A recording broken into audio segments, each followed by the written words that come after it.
Hello, everybody, and welcome back to another episode of the Endgame Podcast. Here on week 2 of Nerding with 30, I'm your host, 30 and Still Gaming, aka Mike, and you're watching Nerding with 30. On this show, we go over Marvel news from the past week. We have discussions of stuff. We also bring in other comic stuff, like we're going to be talking about DC stuff that's going on as well. So that's what's on the docket tonight.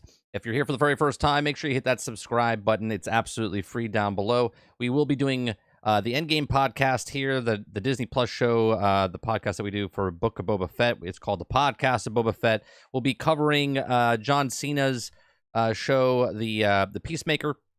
We'll also be covering any kind of movie reviews that I watch, if it's past, present, or upcoming films coming out. Like I got I can't watch movies most of the time on like when they come out and release, but if they're on HBO Max or whatnot, and I get around to them, or Netflix movies, I'll give you my reviews on those as well.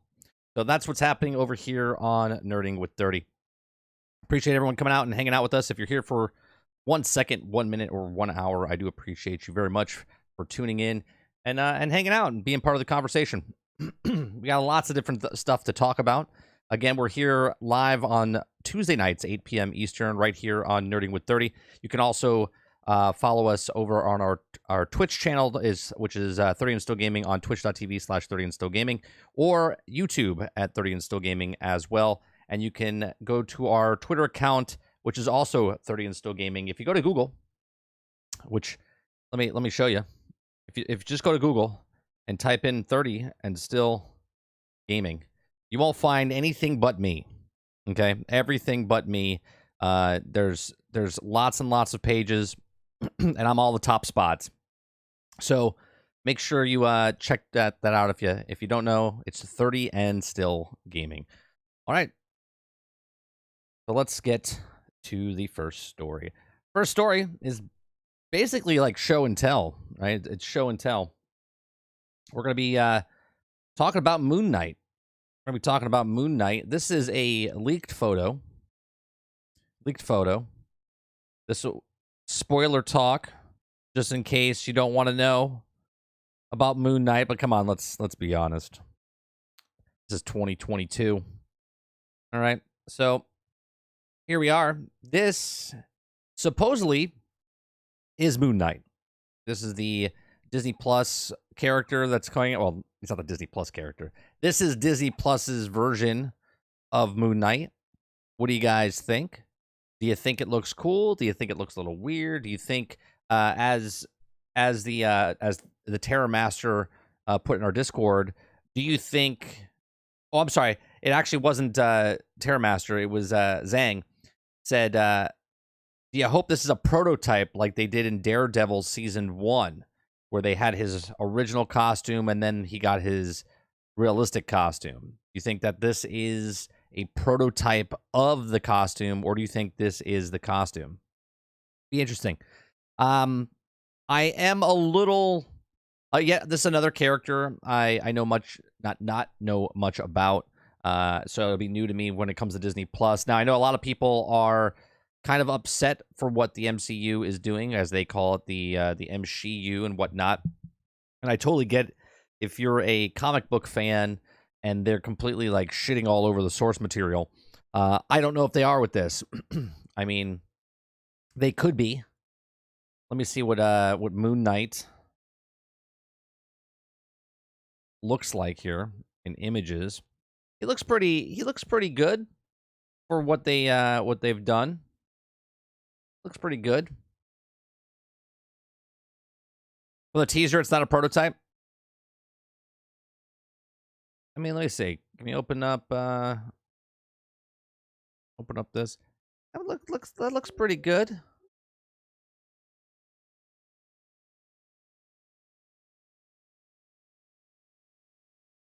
It's not bad.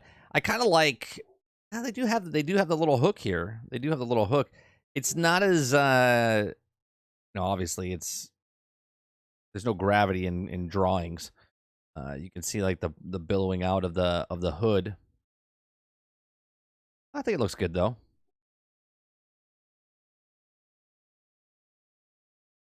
I don't know about Isaac, though. I'm not sure about Isaac. What's going on, Krebsy? I'm not sure about Isaac, though. But we'll see. You know what I think when we first saw his, fight sequence when he was training, I was like, man, I hope his stunt double is better than him. I hope his stunt double is better than him.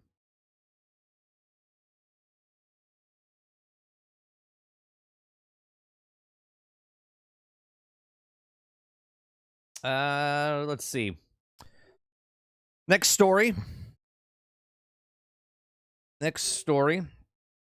MCU 10 things we need to see in Spider-Man 4, 5, and 6 sequels. Let's see what they have here. I'm assuming, is this going to be like, all right, so let's see what they have. They got the streets of New York. They want to see the streets of New York. Marvel Studios recently began setting up the street-level New York crime to have a major future in the MCU, with No Way Home providing a big screen reintroduction of Charlie Cox, Daredevil, and Hawkeye showing off the return of Vincent as Kingpin. Now, Friendly Neighborhood Spider-Man originally set up his superhero roots in the streets of New York, tackling all levels of crime.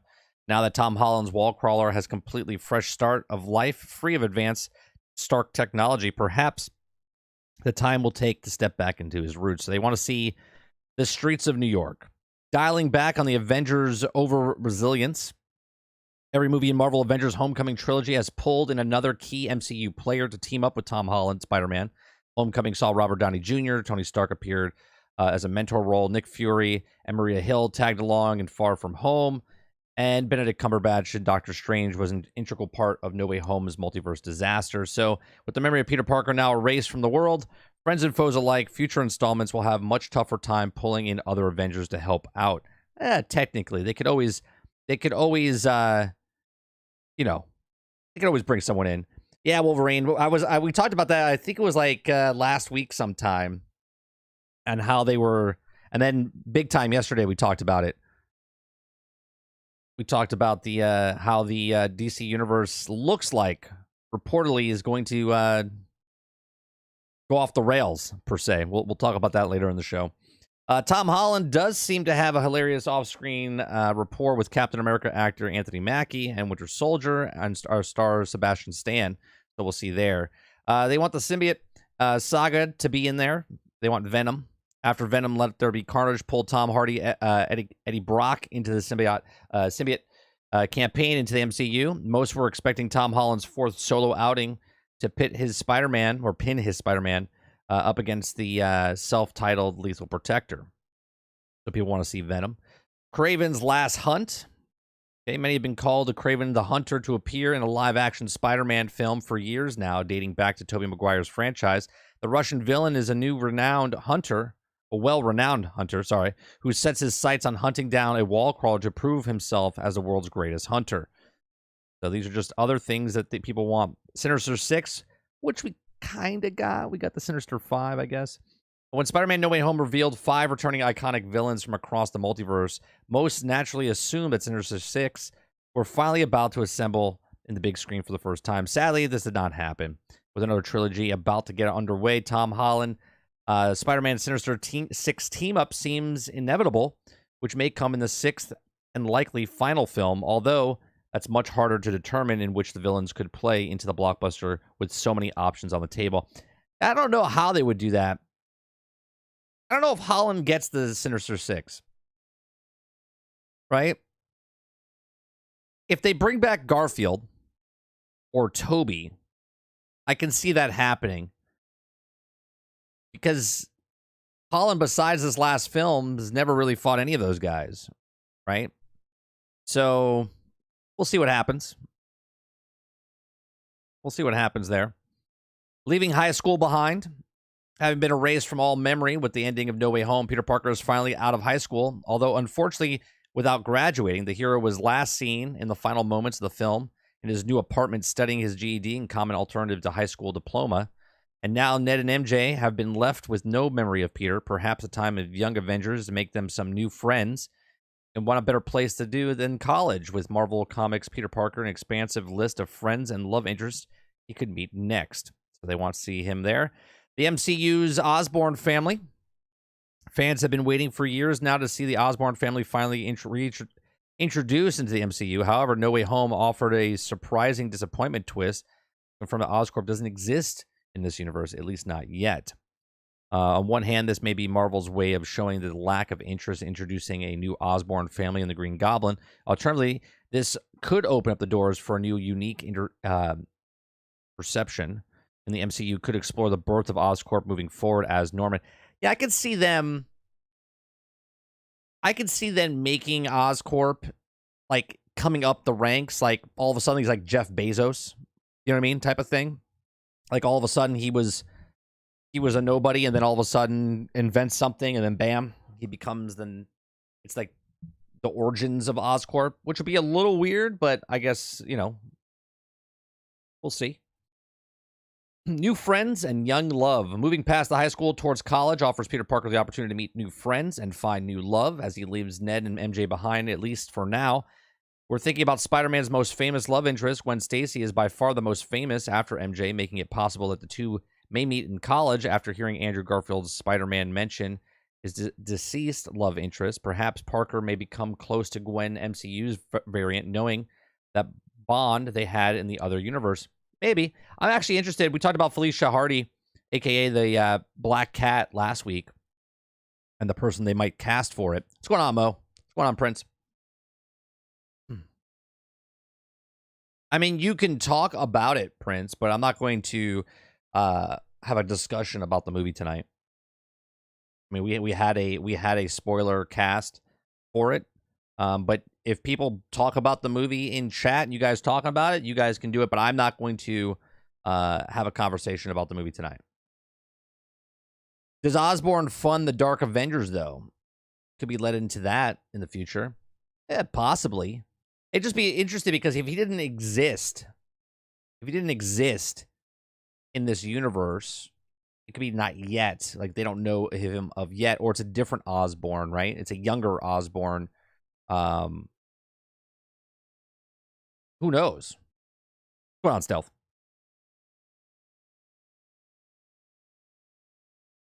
Let's see.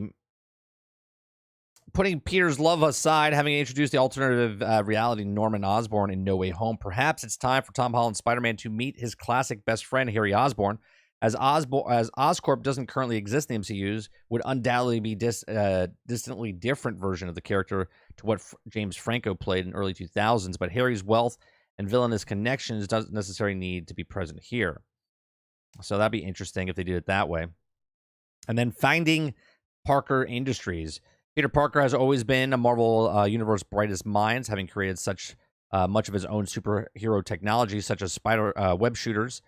Spider-Man's genius side was explored more thoroughly than ever in No Way Home, as Peter Parker trio worked together to develop cures and remedies for each of the 5 villains. Going forward, with Peter now unable to access all the Stark technology of his past, perhaps the intellectual side of the character can be explored in more depth. I'm excited just for Spider-Man to be Spider-Man again, right? Not Spider-Man that was second fiddle to any other Avengers. He's just Spider-Man, right? I like that aspect of it. Mentoring Miles Morales. Tom Holland previously shared interest in the character stepping up into the mentor role in the next Spider-Man would presumably be Miles Morales, much in the same way Robert Downey Jr.'s Iron Man once was to him. Before I even continue reading this, I would like to see Tom as Spider-Man with nobody else. Like nobody else. Just straight up Spider-Man. Like Tobey was in the original Spider-Man. You know what I mean?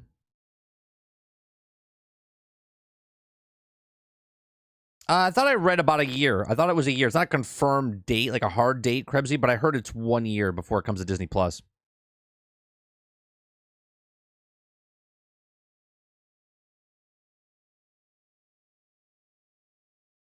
You haven't watched any of the Spider-Mans yet, Mo? Wow.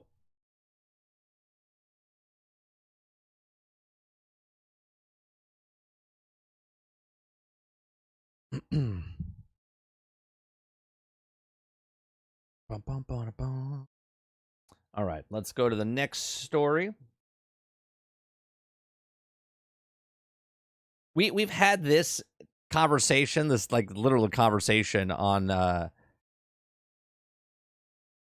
show, right? I don't know if it was on my live stream or if it was on one of the Endgame podcasts or if it was, but we've had this conversation. Doctor Strange 2 plot details hint at new Avengers hierarchy. We always talked about who would be the leader of the Avengers going forward. Marvel Studios is ending the 2021 with a bang after another thanks to the recent release of Spider-Man No Way Home in theaters. And the conclusion of Hawkeye's 6th episode on Disney Plus, No Way Home also delivered its first look at 2022's Doctor Strange Multiverse of Madness, which will be the Marvel Cinematic Universe next theatrical release. With the multiverse officially in a reality in the MCU thanks to Spider-Man's threequel, Benedict Cumberbatch, Doctor Strange will tackle the biggest challenge of his Sorcerer's tenure, and also multiple realities coverage into the MCU, teaming up with Elizabeth Olsen's and American Chavez, I should say Wanda and American Chavez, and more. Marvel Studios' 28th movie promises to change the landscape of the universe in multiple ways. Now, while the Multiverse of Madness plot has largely remained under wraps, one key story point will resolve around Stephen Strange's place in the Avengers ranks, especially with the Iron Man and Captain America dead and retired, respectively.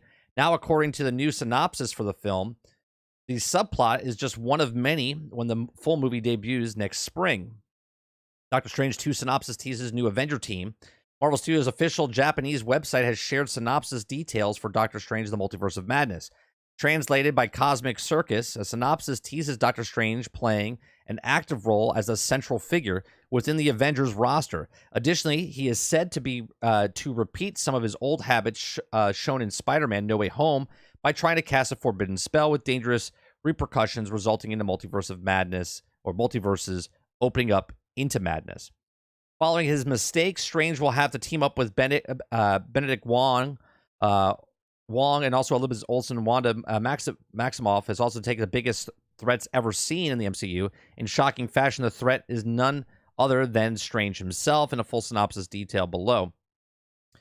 So let's skip that part. Throughout the first 5 years in the MCU, Stephen Strange was largely operated as a solo act, and as he seeks assistance and a good doctor mostly looks to his magical counterparts with whom he worked for in the first solo film. Now, after the adventures of the Avengers Infinity War, Avengers Endgame, will even have more responsibilities as one of the central figures in Earth's mightiest heroes. Now, with both Robert Downey Jr., Iron Man, Chris Evans, and Captain America having ended their time in the MCU after Phase 3, at least for now, Marvel is making its magical heroes like Strange that much more important in the future. However, even with these added duties, there appears to be no end for Doctor Strange's ambition as he attempts the mysterious forbidden spell for reasons aren't currently unknown. The synopsis hinted that many of these problems will still be from Strange's evil lookalike, who could possibly be the Doctor Strange Supreme seen in Marvel Studios' animated Disney Plus show, What If? Question mark. No matter what these threats turn out to be, specifically, it's clear that Marvel is holding nothing back in the movie firmness of the title. So, obviously, we've talked about this before. They didn't really tell you otherwise, but who would be the leader of the Avengers? It would have to be Captain Marvel, right? Black Widow is gone. Captain America is gone. Iron Man is gone. Thor is kind of like over. He doesn't even want to be king to his people, so I don't think he's going to be, leader of the actual Avengers. So it does make sense. Obviously, we know that Peter's not going to be it, so it would have to be him, would it not? Or Captain Marvel, moving forward as well.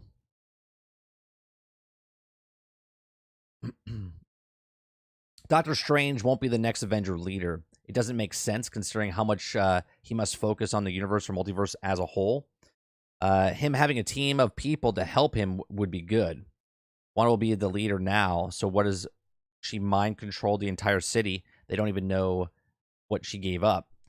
I don't think Wanda is going to be the leader. Now I think she got her own, solo plot coming on down the road with Agatha or whatever else. But as far as the Avengers go, I don't see Anthony Mackie's Captain America being the leader as well. Not yet, anyway. Not yet.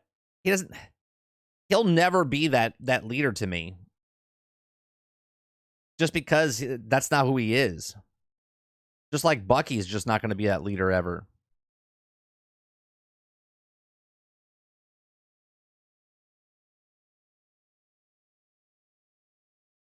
Yeah, but just because they're doing other things, Prince, doesn't mean they can't be the leader. Like, Iron Man was the leader, but he was running a multi-billion-dollar company. Also, give orders is the question.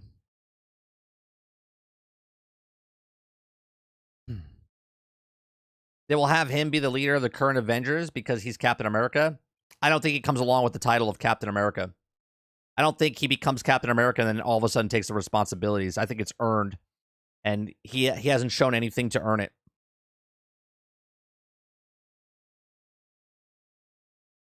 All depending on what the plot is for Doctor Strange, him fixing the multiverse of madness with Wanda, and Wanda would want nothing to do with the Avengers anyway. Doctor Strange would probably be the leader. Especially since he's not going to be the Supreme anymore, right? Because he's not the Supreme anymore.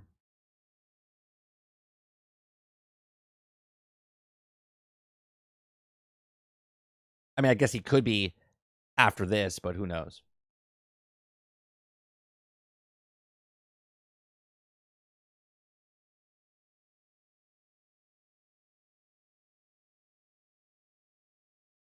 Let me see what else we have here. All right. So we got a couple things here. This is, I'll put this up. Oh, real quick. Spoiler talk. Spoiler talk. Take it with a grain of salt. We don't know if this is true or not, but this is information that could ruin something for you if you're one of those people. But all of these are just speculations and whatnot. So, Mr. Fantastic will reportedly have a role in Doctor Strange 2 as part of the Illuminati, but it's unclear who will play him at this time. So, there's a lot of talk going on right now of a lot of different characters that are coming in. We've heard Ghost Rider, we've heard Wolverine, we've heard Xavier, we've heard of Magneto, we've heard of, there was one other person that obviously Mr. Fantastic, and there's like one other person I think all we heard of. There's a lot of people that, and I don't know if I could, if I wanted to do that, because that's a lot of people you're introducing to just do fan service at some point, or if they're actually going to be some sort of substance behind it. You know what I mean?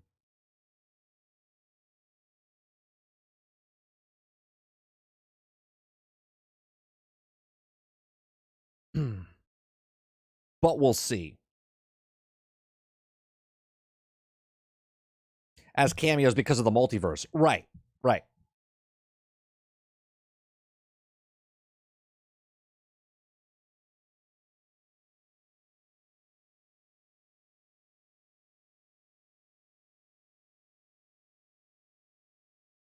I'm looking to see. This is the same one as the other one.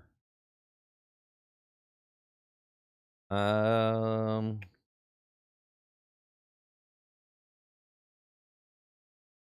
an article that says No Way Home. No Way Home sets up 2 possible MCU appearances for Zendaya. Okay. Spider-Man No Way Home ending sets up 2 possible MCU appearances for Zendaya. Character Michelle is future Phase 4 movies and TV show. So the entire Spider-Man No Way Home revolves around Peter trying to make everyone forget that Spider-Man, so his life and the lives he's closest to him can go back to normal. Includes Michelle, whose MIT rejects due to her connections with Spider-Man. Peter ultimately made the decision to have Doctor Strange. So while Michelle's likely return in Spider-Man 4, her MCU return doesn't have to wait that long anymore. Michelle going to MIT for college means that Zendaya could also appear in Black Panther: Wakanda Forever.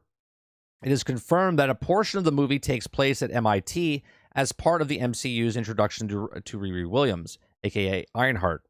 Although it isn't known when Black Panther 2 takes place in the MCU timeline, it's most likely set after Spider-Man No Way Home. Michelle and Riri will both be students at MIT during this time, when so the paths would cross or could cross. Michelle could even meet Shuri or members of the Dora Milaje, potentially. Either way, there's now natural way to include Zendaya alongside Black Panther 2's, other black cast. I don't know if they would do this. I don't know if Feige, because would it make any, would narratively it move the story forward in any way, shape, or form if they introduced MJ into Wakanda? Does it do anything to move a story forward for a split second? Like, oh, it's more of those moments of, oh my god, she's in the movie type of thing. But it won't be like Riri's best friend. It might be in a passing or something as a nod to like, yeah, we're still in the same universe type of thing.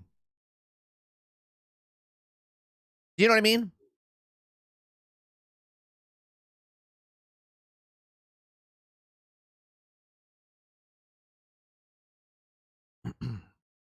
Being played by Dominique Thornton. Yeah, it says right here. Let's see what she looks like.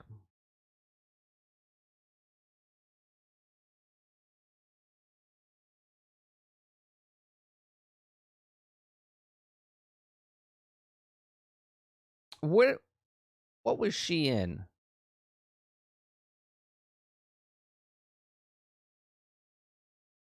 Looks familiar.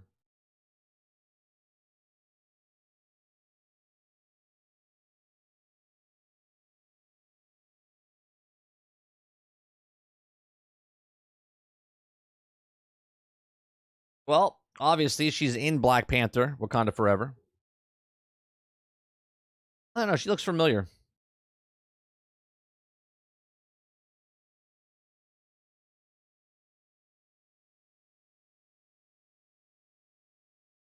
No, I understand it connects to Spider-Man, but again, it's just like literally a passing like I don't see Zendaya all of a sudden being a part of another superhero's line, right? Crossing paths, sure, to connect the two things, but I don't see that.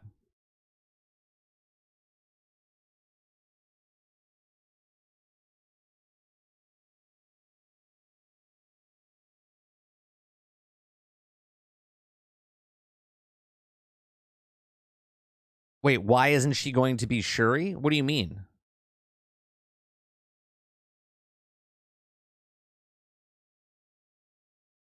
That's not the actress that plays her.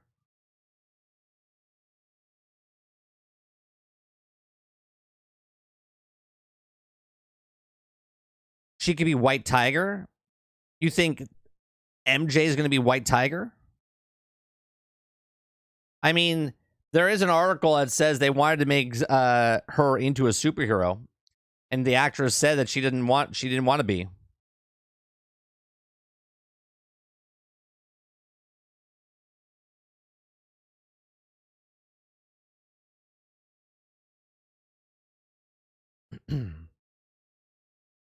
I'm pretty sure they, in that story that you're talking about, Prince, they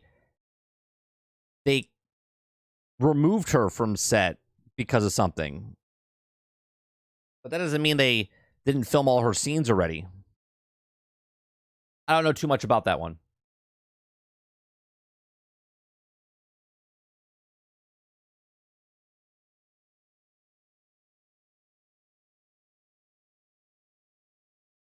Yeah, her back injury or something like that, right, Krebsy?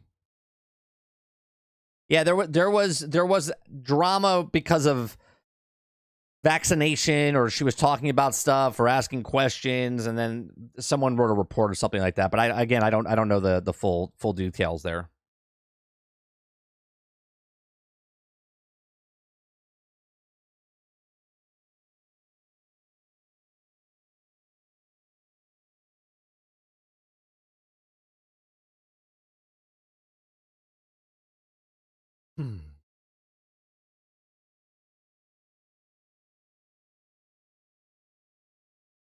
I don't know what the if this is, it's a news story, conversation piece. So Kevin Feige to introduce Henry Cavill as MCU's Captain Britain. Now, Henry Cavill is now clamoring Marvel boss to introduce him as Captain Britain.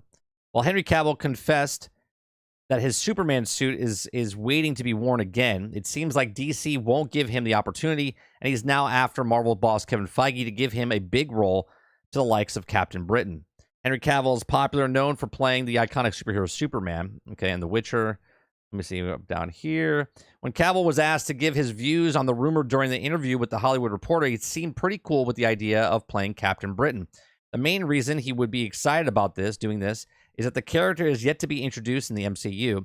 Commenting on the discussion, he said that he's ready to play a cool, modernized version of Captain Britain. Just like the MCU revamped Captain America, he's clear that it would never replace an already introduced Marvel character because all the existing superheroes of Marvel are superb.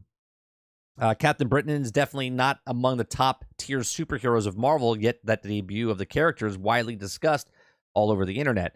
Kevin Feige in 2017 revealed that he discussed possibly introducing Brian Braddock, a.k.a. Captain Britain, with Orlando Bloom as the potential cast member. However, nothing fruitful came out of the discussion. It is now being said that Henry Cavill is trying to seek attention of Feige to see him as a potential Captain Britain. What do you guys think? You think Henry plays Captain Britain? If Henry plays Captain Britain, then Sam Wilson will be overshadowed by him. Agreed. Nothing against Anthony Mackie. Okay, nothing against Anthony Mackie, but it almost seems like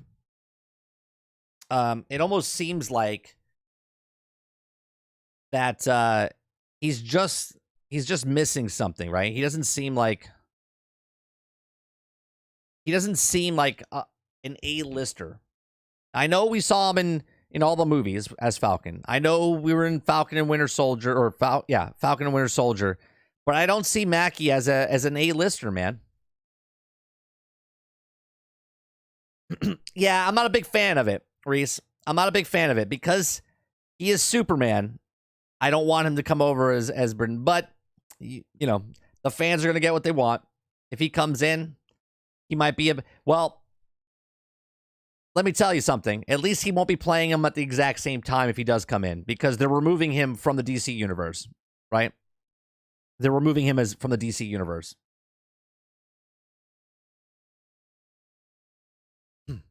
Right? I love Henry Cavill, but I dislike him coming over like DC. You're like the iconic character of Superman, but Warner Brothers is doing him dirty, man. They're doing him dirty.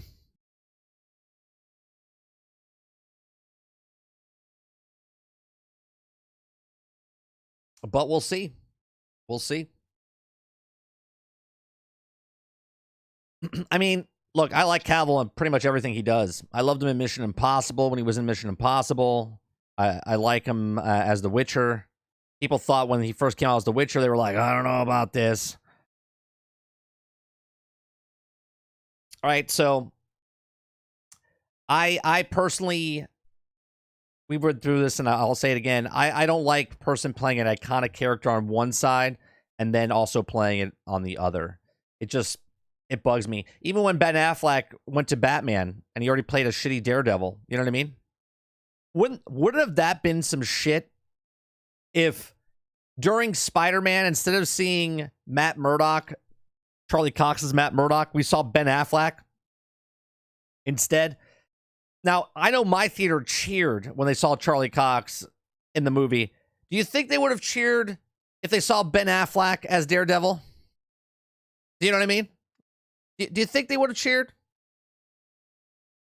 Probably not. They would have been like, "What? What?" I don't think they would have. I don't think they would have cheered.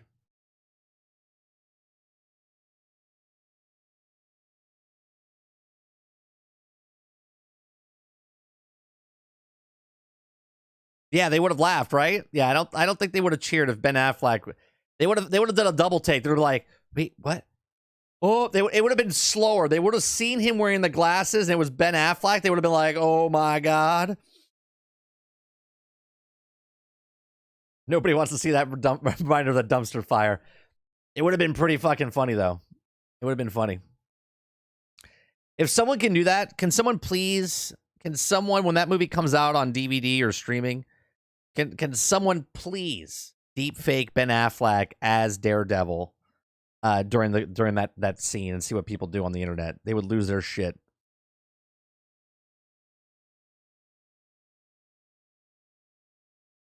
All right, next story. I haven't read any of these, so Phase 4 Avengers replacement has a big problem the original team didn't. Okay, so the MCU Phase 4 is setting up a new team of Avengers modeled on the Illuminati, but their secrecy would well prove to be their downfall. Okay, these new Avengers are the informal group who coordinate with the another in time of crisis. The post-credit scene of Shang-Chi and the Legends of the Ten Rings saw Wong call upon Captain Marvel and Bruce Banner for advice over the mysterious artifacts known as the Ten Rings. The Marvel has promoted Shang-Chi as the new Avenger as well, assuming that the holographic network is the same one Black Widow formed in Avengers Endgame. Only members presumably include War Machine, Okoye, Hawkeye. Pym technology suggests that Hank Pym may be one of them as well, and the concept is similar to one of the Cosmics' a secret group of heroes called the Illuminati. It's easy to see that the new Avengers would take the secretive approach because the first Avengers team, public nature, meant they became associated with a number of disasters and ultimately led to the Sokovia Accords. Their secrecy is a mistake, and the Avengers may have never been more popular. After all, they're directly responsible for bringing back half the life in the universe. But the world is unlikely to be responsive to the idea for the superheroes coordinating a secret-making decision, and the effect of the entire world is potentially the universe. The Avengers have never been democratic mandate, but the system is literally zero accountability, as sooner or later the heroes will make mistakes and existence of the secret team will be revealed. That's exactly what happened in the comics, where the Illuminati made some big mistakes, and their attempt to warn off the Skrulls gave the key of launching a secret invasion on Earth. Then they made a mistake of banishing the Hulk into space, guaranteeing his wrathful return in World War Hulk arc. This led to the Hulk revealing their existence to the world, and the superhero conspiracy tarnished so many heroes' reputations. The MCU Phase 4 seems to be setting up its new team of Avengers, and they're undoubtedly more powerful than ever before. After all, the includes of powerhouses like Captain Marvel and Wong, one of the most permanent members of the Masters of Mystic Arts, but it means that the world doesn't know about the existence, means new Avengers are being set up for the fall. Well, that'd be interesting. I don't think we'll ever see World War Hulk. I'll be very surprised if they do anything with Hulk. I know Mark Ruffalo was talking about Hulk getting a standalone thing, but I don't think that's it. I think it's She-Hulk, and I think his story will be pieced together through there. I don't think he'll ever get that solo project that he wanted to do with the Hulk. You would have used the bathroom for that scene? Yeah, if Ben Affleck came back. The reaction would have been like, why is Batman in the MCU? Oh my God, think about that. Ben Affleck wasn't in Marvel, and then now he's in DC. And then Cavill was in DC, and now he's in Marvel. One played Superman, one played Bat. Oh my God. The problem is that nobody cares, but when you pick an unknown character to put in movies, that's the risk you'll run. Oh, absolutely. I think we see Elektra in Echo. I said something similar to that down the line. I said, I think, maybe I didn't say it online. I remember saying it to Krebsy, and maybe it was just in the Discord chat that we were talking. Or maybe I said it at the end of... I remember saying something about Elektra. I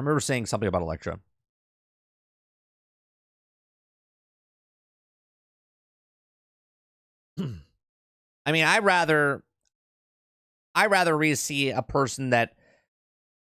I mean, we'll see what Miss Marvel, right? We'll see how that girl, she's literally, that's the first thing she's acted in. So we'll see something of a brand new actress that this is her first thing to see if it's good or bad. But there's so many people in the world and so many people that could potentially play a character in the MCU or the DC universe that you really never need to cast somebody. Now, here's the thing. Here's the smart part. Okay, if you find a person that's a nobody, and they're excellent, you don't have to pay them a lot. Okay? You don't have to pay them a lot. But then, hold on one second. Give me 1 second.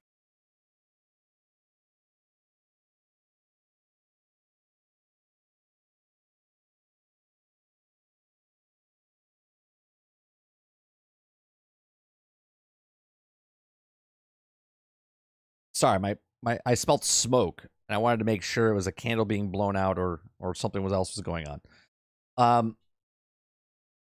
No, I don't. I don't think she comes back. I think they get away from that altogether. But like I was saying, as far as characters that they bring in that have never been in anything before or not known, right? Think about Daniel Radcliffe as Harry Potter, right? An unknown person they casted for the thing, and he became a mega star because of what it is, right? It's almost the exact same thing. Almost becomes the exact same thing, right? You can cast somebody that's an unknown, and then they become a mega star, and then you release them into the population of it. But sometimes, they're like, oh, well, let's grab that person because he sold tickets, and they want to put people in the seats. And sometimes the story alone can do that instead of bringing someone in, I mean, think about it. What if Tom Cruise played Iron Man back in the day? Do we think it would be as good as Robert Downey Jr.? Now, Robert Downey Jr. was a known actor. Okay, he's done tons of stuff beforehand, but before his cast in Iron Man, Chaplin was like his comeback thing, right? No one wanted to touch him before Chaplin. If Secret Wars becomes an arc, would be cool if that's what we get Spidey and Venom suit in hopes that we'll connect with the No Way Home. Potentially Wolverine. That would be cool. Here's the thing with that piece. I don't know if that plays anytime soon, or with the rumors that because Garfield, they might do a spin-off again and make him have a third film, and that Venom is from his universe. So we might see them fighting in that universe and not this universe as far as Tom Holland.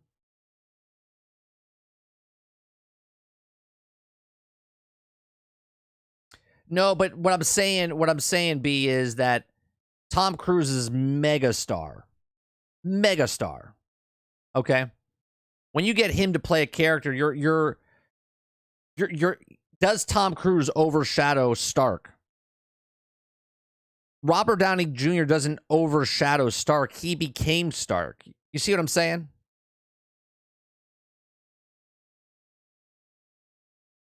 Like, and you're also not paying Tom Cruise $500,000 for the first film. That's a well, hell no. He was a dude playing a dude disguised by another dude. That's right.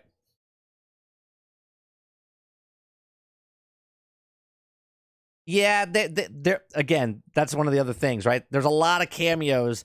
There was rumors saying that the people that were supposed to play the Marvel characters in the 90s might come through as playing that character through the multiverse, which would be a cool Easter egg type of thing, but nothing more than that, right? More fan service type stuff. And you think about how many people even know that some of those actors that wanted to play it in the 90s that they didn't do it know about those characters being that casted as those characters.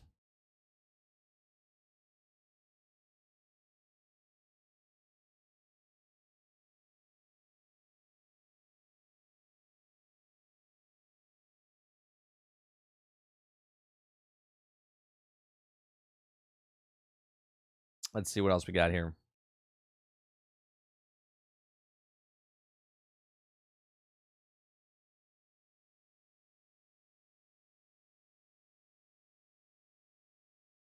We joked about this a couple weeks ago, right? When we first saw Hawkeye episode 1. Marvel Kevin Feige had strong reactions. Hold on, we got all this shit on the screen here. Had strong reactions to Captain America's musical. Okay. Amidst the hard-hitting action of Kate Bishop introducing Rogers the Musical as one of the intriguing additions in Hawkeye, the Broadway special was first introduced in the show premiere episode, showcasing a tribute to 2012's battle in New York when the Avengers first assembled. While the musical included confusing threads such as Ant-Man's inclusion, Rogers the Musical still managed to deliver a fun tribute to Avengers film. Hawkeye composer Mark Shaman and Scott Whitman also unveiled the musical's surprising origins, revealing that it worked out during a height of the pandemic. Hawkeye already reached its finish line, but a surprising post-credit scene fueled the discussion online. Instead of setting up more story beats for MCU's future, Hawkeye showed a full musical number for Rogers the Musical, earning mixed responses. Now, in a new interview, revealed the surprising reaction of Marvel Studios' head of the table. Hawkeye director Thomas sat down with Metro to talk about the Rogers the Musical. Marvel Studios president Kevin Feige's strong reaction to it. Thomas first admitted that only he had time in Hawkeye to go for that one song before confirming that Feige really enjoyed it, and he was just excited about absurdly of doing it. From the moment he started talking about it, Kevin Feige was just excited about how absurdly of doing it. Thomas then mentioned that he initially threw it out as a silly idea, and when the first saw the mention of Rogers the Musical in the show script, when he presented the idea during the meeting, the Hawkeye director brought it up with a bit of wince, admitting that it was stupid, and just others would take it that seriously. Despite that, Thomas revealed that Feige seized on it right away. They immediately tried backtracking on it because suddenly I realized, oh wait, hang on. I just said I'm going to make a Steve Rogers musical. And in the MCU, what the hell does that mean? How do we do it? What does it mean? Immediately terrifying me. But in all fairness, Kevin held tight and was like, no, we're doing it. I thought this was the worst part. This was the worst part of the show, to be honest with you. But I have a feeling they're going to open up with this. They're going to make this into reality. Okay? They're going to make this a reality. 100%. Okay? It is unknown if Feige is a fanboy of Broadway musicals, and I like musicals, by the way. I've been to Broadway multiple times. I like musicals. I thought this was a terrible idea, but hey, you know. Further cementing that Marvel Studios is incorporating different topics of ideas in Disney Plus shows. In addition, the director's remark also echoes his previous sentiment about being worried about the ending cred scene. With that saying, is slightly conflicted about the mid-credit sequence and worried if it would disappoint fans. I mean, it disappointed me. I don't know about you guys. The latest reveal of Thomas would also serve as a positive sign of Marvel creatives moving forward because it would allow them to pitch a wide array of ideas, not just for Disney Plus projects, but also for movies in a way, in development presence of opportunities for filmmaker, writers, and Marvel Studios as a whole. It's no secret that Marvel fans have mixed reactions towards Hawkeye's post-credit scene. One possible reason is that the fans are used to the notion that the end credit tags usually set up future stories. And I said that exact same thing in our review when we talked about it. I was like, the end credit scene is not for that. The end credit scene, I was okay watching it in the show. I was okay, like they showed it in the background and whatnot. But when they showed it the post credit scene, I was like, oh, come on. Like, why would you do that? Why would you do that? Feige, oh, that guy? Yeah.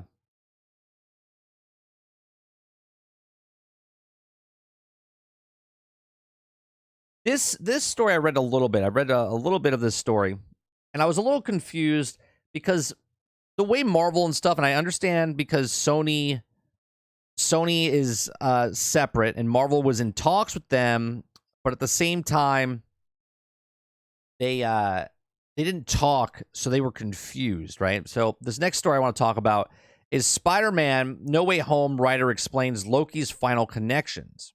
Okay, so while Marvel, let's skip that. That said, just because projects are leading into one big event doesn't mean they directly tie into one another. 2014's Guardian of the Galaxy and 2015's Avengers Age of Ultron both feature Avengers Infinity War antagonist Thanos, and while all three of those films were set in Marvel Cinematic Universe, nothing from Peter Quill's debut affected Tony Stark's murder bot takeover. The fast lane of Multiverse of Madness promises to merge events from WandaVision, Loki, and Spider-Man No Way Home, But until then, the three preceding multiverses written projects are staying in their own lane. Okay, if the God of Mischief fingerprints are on Peter Parker's threequel, they wouldn't put there intentionally. Speaking to the Wrap, Spider-Man No Way Home writer Eric Sommers revealed that events of Loki weren't planned to coincide with No Way Home, but felt worked in for favor regardless. Okay, we're already down to the road, and when the Loki final happened, we all felt like this really helps. This is great because it shows that there is trouble in the multiverse. No Way Home writer Chris McKean continued noting that this is unsure on how the certain events line up chronologically, but it's sure all will be revealed in due time. Whether certain things were happening on Loki line up in terms of timeline exploring it at the same time as Doctor Strange and casting the spell, don't know. There is, I'm sure, Marvel taking points to that, but if it's aware of a lot of different things that were going on and could we draw on those and how we could affect by this thing. But ultimately, we had our own giant story bear to wrestle with. The biggest challenge of Summers and McKean had to deal with surrounding the release order of Shakeup, Marvel Studios' once in Multiverse of Madness hitting theaters in May of 2021, 2 months before Spider-Man 3's initial release date of July 2021, before 2020's delays, domino effect, and the rest of Phase 4. McKean acknowledged that the change did directly alter the story of No Way Home. Originally, we were writing this where Strange was going to involve, but it was after the events of Doctor Strange 2, and so where his head is at, and so on, something is where we're kicking around. And then now it seems to be more like of the actual gets him interested in pursuing the multiverse as a concept. All roads lead to the Multiverse of Madness, and the finale of Loki reaped consequences. Okay, Marvel Cinematic Universe, and the scariest part of only Tom Hiddleston particular character is aware. After Sylvie, drove a dagger through Jonathan Major, who is He Who Remains, the sacred timeline sent off shooting branches across the multiverse when Loki returns to the time variant authority to warn Owen Wilson. Morbius is the other impending doom. They also have no idea what Loki is talking about or who he even is. For the reason Spider-Man No Way Home might have felt the effects of Loki without showing it, considering that the God of Mischief supports cast doesn't know what went down in the Citadel. It makes sense that the rest of the MCU would be just as oblivious, which is interesting.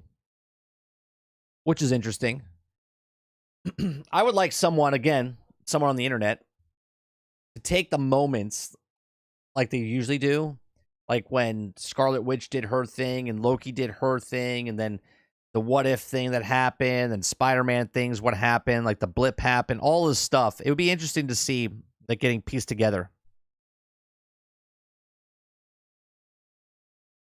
Can't line up WandaVision, Loki, and No Way Home.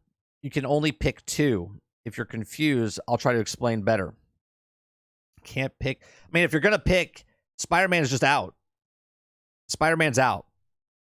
You would have to link up WandaVision and Loki.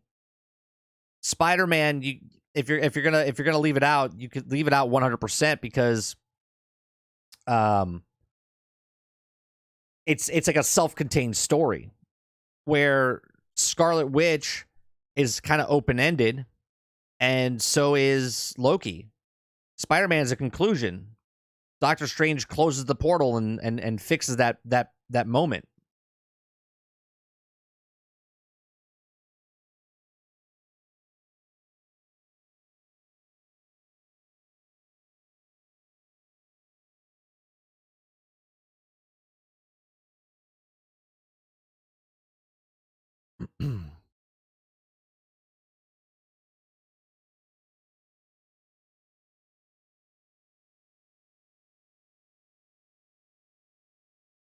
Is this another one? Is this the article where she talks about Aunt May? Hold on 1 second.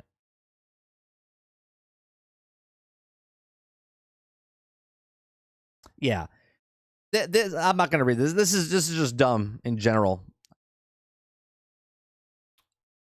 They wanted to make Marissa Tomei wanted to make Aunt May a lesbian, which I just They have to put these stuff in like this, right? And I have nothing against the LGBTQ community, but turning everything from one side to the other is just idiotic. Just idiotic. I'm glad they didn't do it. I'm glad they didn't do it.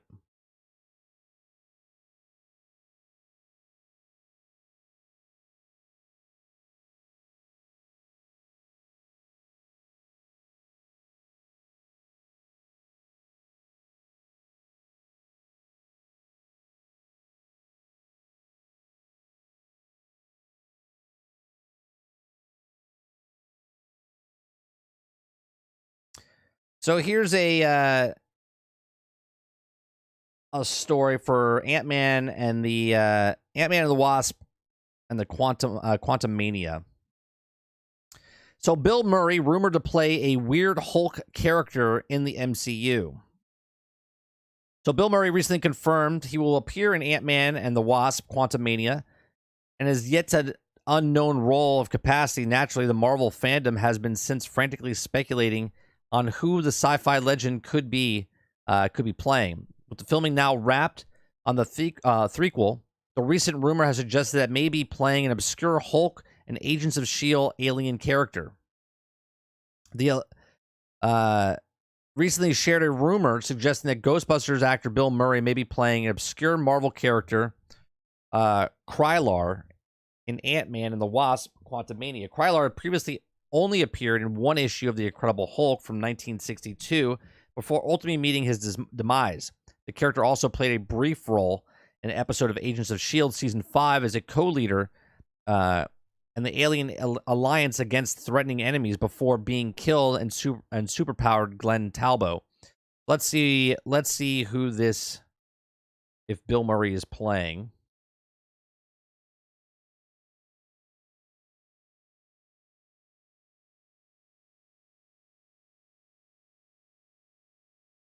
So supposedly he is playing this character. Okay.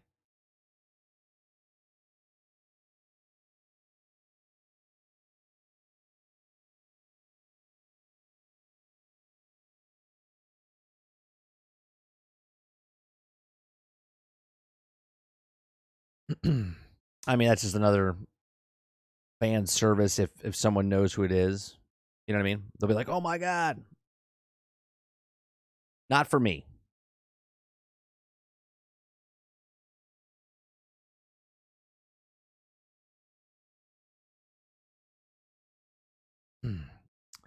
Spider-Man writer explains that Venom Let There Be Carnage plot hole. This was a big problem for a lot of people. While Marvel Studios is reaching incredible heights with the Spider-Man franchise, with its set to have at least another 3 movies, Sony is working on hard to build its own universe in the Spidey movies. With Venom leading the way, the big mystery before this year was whether or not the 2 universes could connect in any way, which was announced in Venom 2's post-credit scene of Sort of. When Doctor Strange's spell to fix Peter Parker's life went haywire, villains from Tobey Maguire and Andrew Garfield's Spider-Verse all came in to see. However, fans were immediately suspicious on why this included Venom, who had never met any versions of Peter at this point in time. Recently, one of the No Way Home screenwriters touched on the plot point and explained how it's possible for Venom to include in that group. Venom's deep knowledge of Spider-Man identity. In an interview with Variety, Spider-Man No Way Home screenwriter Chris McKean shared his thoughts on how Tom Hardy's Venom was able to enter the MCU after Doctor Strange's botched spell. Specifically, he addressed the semi-plot hole that saw Venom and Eddie Brock come into the play without having any knowledge of Peter Parker or Spider-Man after Venom Let There Be Carnage post-credit scene. Now, McCain learned into a theory that Venom's symbiote possesses knowledge of other universes deep in his subconsciousness, which includes information about Peter Parker and his sticky alter ego. The identity of the symbiote is also knowledge of other universes buried in his brain, some knowledge that is connected, which I think we've already knew ahead of time. So also McCain mined that the mission to avoid the extensive amount of fan service simply to bring as many heroes villains as possible into the story, describing Tom Holland's Peter Parker as the North Star. The screenwriter made it clear that the movie had to focus on his emotional journey instead of letting cameos and guest appearance take over the narrative, which I do agree with. The theory, though, also ties back to the specific line of Venom in the post-credit scenes from Venom Let There Be Carnage, is which the symbiote gave his own similar explanation before being sucked into another universe. Okay. And I always say, just give a line, and that explains it, right? He says 80 billion light years, hive knowledge across universes would explode your tiny little brain. Just a little line there that says, hey, this is it. Okay. So while the theory about Venom's hive knowledge is one of the circulating through the most fans' discussion about Spider-Man No Way Home, it comes something to relief that McCane used his idea when discussed his work, with Strange spells specifically attracting individuals across universes who knew that Peter and Spider-Man were one of the same. Venom wouldn't necessarily fit that criteria on the first glance. After all, the versions of the anti-hero had no knowledge that Peter even existed, much less than some of the Spider-Men, and it wouldn't have been something Venom told Eddie without some reason behind it. Although there's initially ideas of including Venom in more of No Way Home's actual plot, he and Eddie were relegated to a post-credit scene in Mexico where they took MCU's 101 from the local bartender. They quickly transported back to their own universe. Here's what I don't understand. I guess because he already left and everybody else was in New York, right? All the bad guys that came were already in New York. Brock left New York to go on vacation, so when he got pulled through, he was already in Mexico, so he wouldn't technically be in New York. Hence why he never actually was there. If he was still taking place without going on vacation, then he would have got pulled through and he would have been in Manhattan and you would have seen him, correct? I would assume. I still wish he was in there for, they could have got rid of Lizard and put Venom in and done that. I think people would have been a lot more supportive of that.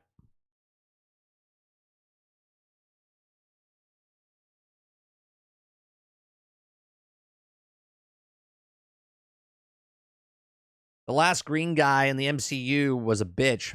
Let's hope they don't make this one a bitch also. Venom isn't set in New York. He was in San Francisco. Oh. Well, then he wouldn't get there anyway. Regardless, Krebsy, he was on vacation, right? So when he got pulled through, he wasn't anywhere near him.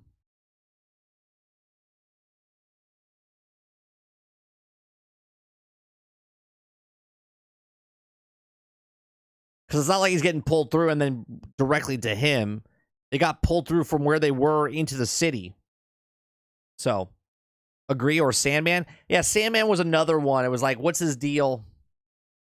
No, I know he was in Mexico, Wolverine, because he went on vacation. That's what I'm saying.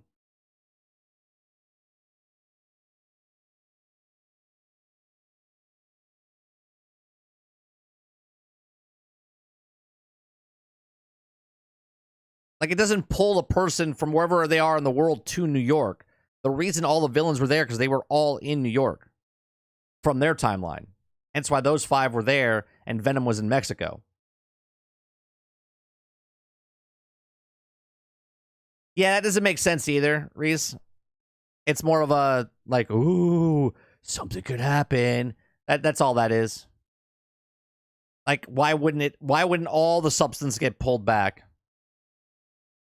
Because if that could stay through, who's to say that one of the bad guys didn't come through the portal, or someone else is just walking around Manhattan, just didn't get picked up,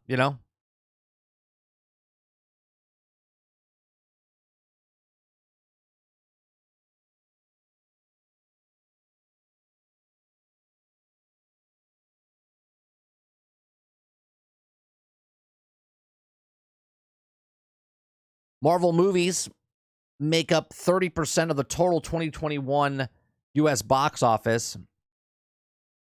Okay. Black Widow was the first Marvel film release of 2021. It hit both theaters and streaming in May. Man, that was in May? Jesus. Made $183.6 million at the U.S. box office, a fairly low sum for Marvel Black Widow. Also made money on sales from Disney Plus's Premier Access. Following Black Widow's came Venom, Let There Be Carnage, which managed to make it the 7th highest grossing film of the year, and a huge success for Sony. Venom's franchise is not part of the MCU's canon, minus a brief crossover of Venom 2's end credit scene. Venom remains a man. They even spelled, man. There's no editors that work here.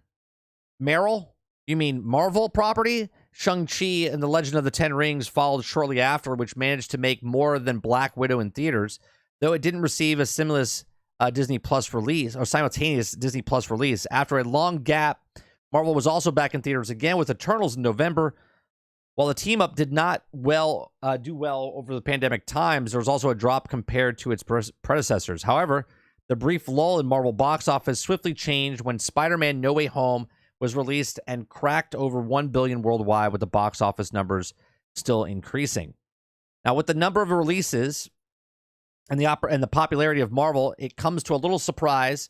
According to the Wrap, 30% of the U.S. total box office was made by Marvel films. A huge popularity of No Way Home significantly boosted box office numbers across the globe.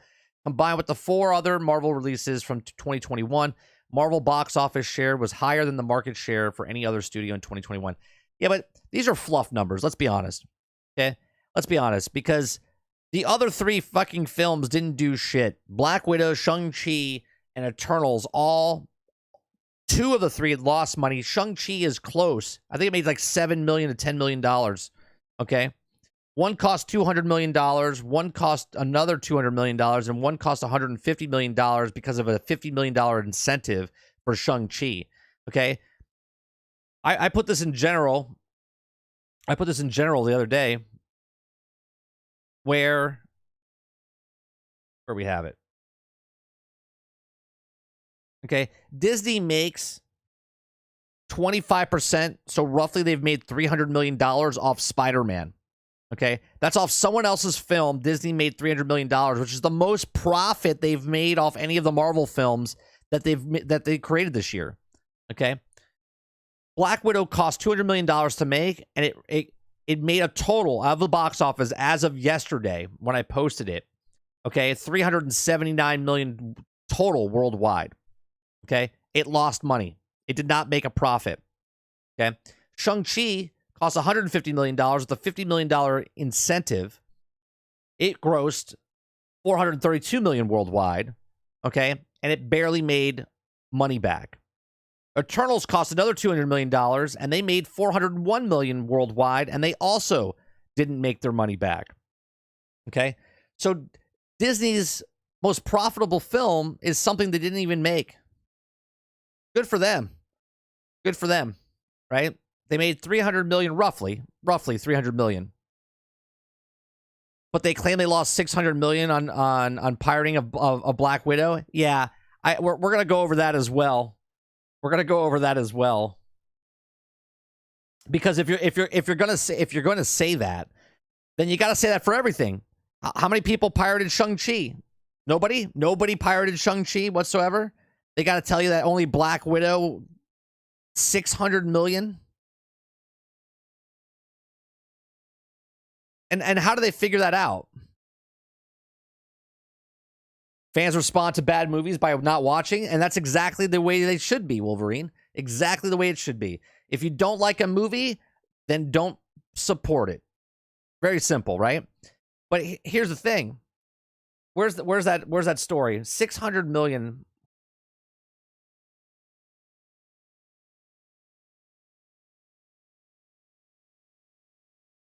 Let me get this one real fast.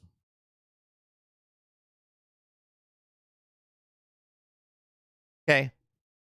Reportedly pirated over 20 million times last year, losing Disney $600 million in revenue. Well, looks like someone was a dum-dum. Think about that, though. $600 million. Not because people were home and didn't want to see your movie, or that the movie got out and they saw it on HBO because there was 10 people deep in your living room watching it. So where did they get the 20 million times that was pirated? Do you know what I mean?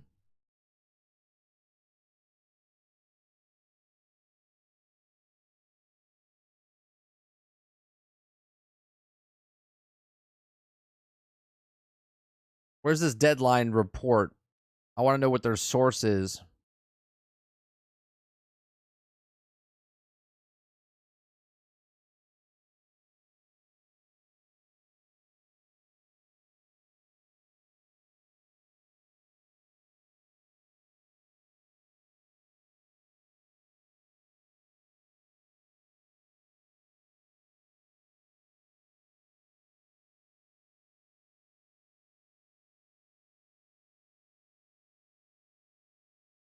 Well, they don't have a.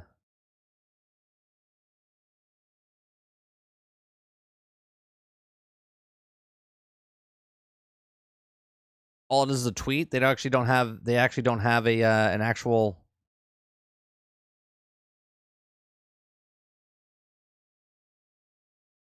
Seriously.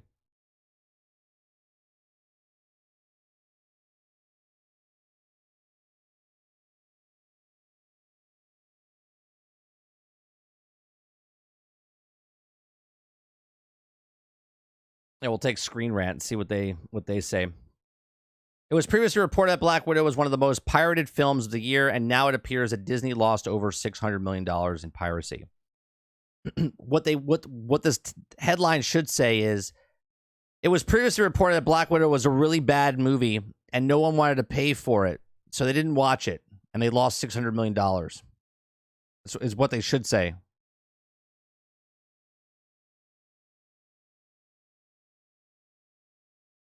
I always knew that 20 million people who have Disney Plus pirated Black Widow. I mean, they only sold it 2 million, right? So how many? 20 million people? 20 million? All right, so Disney reported $600 million Black Widow due to piracy. Black Widow was the first new film in Marvel Studios Phase 4, originally to set up the most on May 1st. After the year-long delay, Black Widow finally hit theaters on July 9th. As well as hitting Disney Plus premium access on the same day. Black Widow scored the biggest opening weekend of pandemic at the time with 80 million domestically and the additional 60 million on Disney Plus. However, the film had a massive second weekend drop at the box office of 68%. And just 2 weeks after it released was reportedly the most pirated film in pandemic era. According to the Deadline, Disney reportedly paid a very hefty price of putting Black Widow on Disney Plus, as it came easy to put the clean pirated copies in several languages online. Sources close to Deadline informed them that by August, Black Widow had reportedly been pirated more than 20 million times, with the Disney Plus Premier Access cost being $30. That will be an estimated $600 million in lost revenue from POVD alone. Well, hold up now. Hold up now. Making Black Widow available to stream when it was still in theaters was a controversial move. One of the results in Scarlet Witch filing a lawsuit against Disney. Hold up a second. They're taking the most 30 million, but are you saying 20 million households? 20 million households at $30? Well, how about you put 20 million households and you only make it $10 instead of $30 because they would have went to the theater to watch it. You know what I mean? The problem is an assumption. Those 20 million or whatever that pirated were never going to pay in the first place. Right, but even if let's just say that 20 million people wanted to go see, because let's look at what happened, Reese. The very first day it got seen and it made $80 million at the box office, which opening day is good. $80 million on day one is very good. Okay? Just to put it in perspective, Shang-Chi domestically made $75 million opening day. Right? Eternals opening day made $71 million domestically.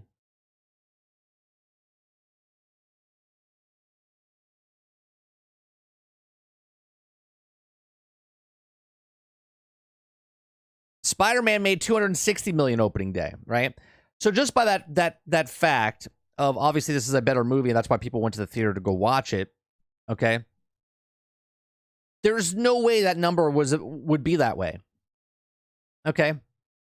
just on average, if I go back and let's look at what's the last movie that came out. Actually, the last movie that came out before the pandemic was Spider-Man Far From Home, wasn't it? Was there another one? That made 92 million. Right? That's 92 million.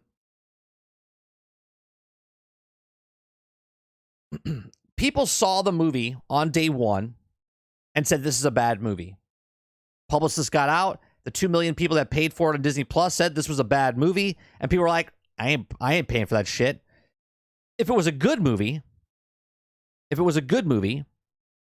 okay, then sure, you could say that they would have lost $10 a pop for 20 million people across the board for the life of the run, because if it was a good movie, people would go watch it for the first 2 weeks, 3 weeks. But watching it after the fact, 20 million people, and then saying they lost. See, this is the problem with businesses. Right? Because of a poor film, they got to make excuses other places on why they lost money. Not for the straight up fact of, we lost money because it was a bad flick. We made a bad movie. Okay? And I've always said, you don't have to make... not every movie has to be a blockbuster. Not every book needs to be a bestseller. Right? Not every TV show needs to be Emmy Award winning. Sometimes you make a bad product. You got to stick by the good and you have to stick by the bad. They're not making some good movies right now. Right? They want to put in political things, woke stuff. They want to tell you you're misogynistic. They want to tell you that you're racist. They want to tell you a whole bunch of stuff about it. And when people don't go to the theater, like, well, people pirated our movie and we're out $600 million.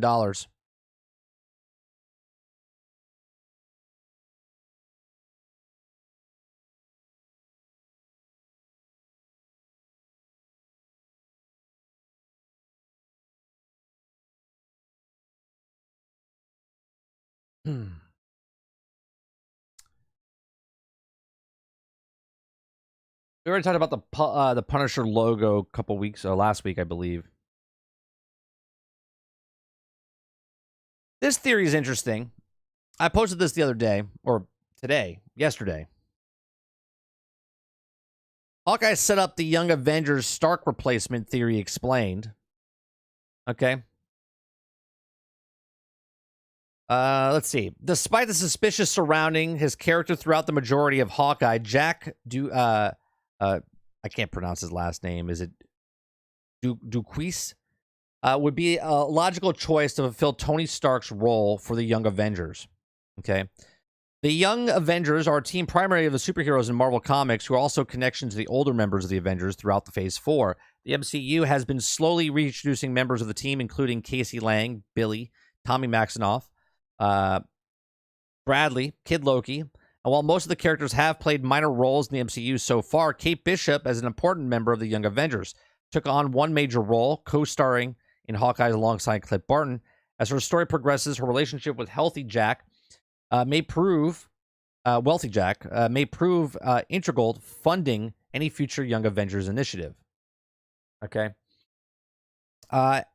Basically, what it says here, it says that at the end of the show, Jack helps Kate at the end and acknowledges her, sweetie, even though she knows that he hates her and that her mom like framed him. So similar to the original Avengers, the Young Avengers will need a financial backer to become an effective team. Tony Stark performed his role for the Avengers. At one Reddit user pointed out that Jack could do the same for the Young Avengers, even if it could not be a superhero like Iron Man as well. Given that Jack is still cared by Kate at the end of Hawkeye when calling her sweetie, after Eleanor had him arrested and then saying willing to support her future heroic efforts. In addition, he's a viable option to fund the Young Avengers due to his wealth and desire to promote justice. Okay, one reason Jack would be an ideal candidate to finance the Young Avengers is simply that he is rich enough to do so. Born into wealth, family Jack never had to work in his own. Instead, he forced on social activities and developing his swordsmanship. Due to this, Jack had plenty of extra money to point towards funding new superhero team. Additionally, Jack showed a strong desire to support justice during the Hawkeye finale. Despite the danger of the situation, took the opportunity to fight the tracksuit mafia attacking members of the Sword. However, Jack over eagerness concerned Kate, and he complained after the battle about getting blood on his tie to continue to promote the justice after Hawkeye without having to fight directly. I mean, I can see this happening. I said this in the show when obviously he was introduced to us as he was the bad guy. I said from the very start, I don't think he's a bad guy. I think he's just, just a pawn. And it makes more sense if this theory is plausible, because if he is a rich guy and he does want to help out, then he could. But also Kate is wealthy. Even though mom is gone, she's probably going to inherit stuff unless it all gets seized by the government in some way, shape, or form, which probably will happen. So, not a bad theory, I don't think, from because Jack did seem like a character is weird, but it's like, why would they have this character? The character only came in for the show so he could be framed and have a sword fight at the end. So potentially plausible. He could have more to do inside the show itself moving forward.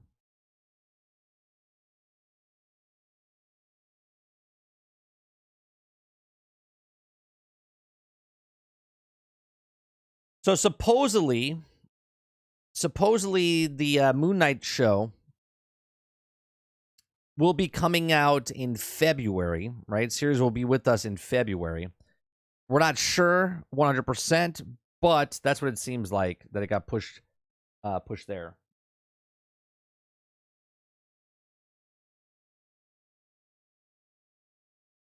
Talked about this. Oh, that's weird.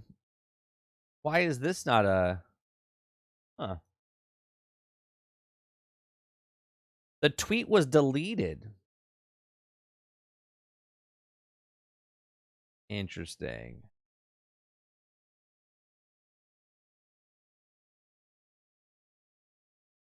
All right, well, I'll read it anyway, which probably means it's more plausible now, huh? So I'll bring it over here so I can see the full. So I talked about this when we were watching Kate and Clint, or as everyone else calls it, Hawkeye. Okay, Kate and Clint. It was a good sitcom.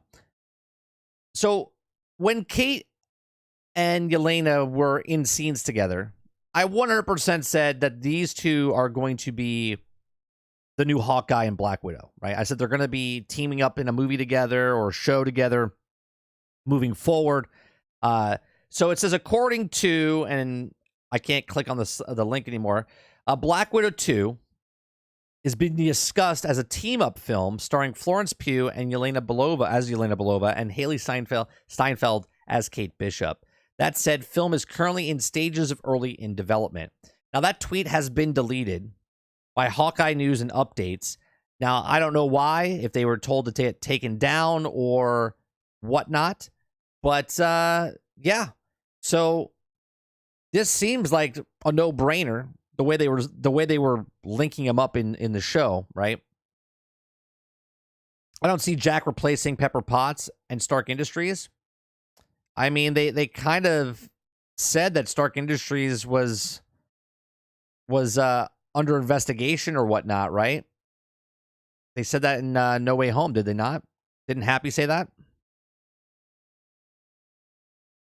They're making a second one? Why does Feige hate us? Because it doesn't matter. Do you understand, Reese, that the next 10 films could all lose money and they would still be profitable? Okay? The movies up to Avengers Endgame made $23 billion. $23 billion. With a B.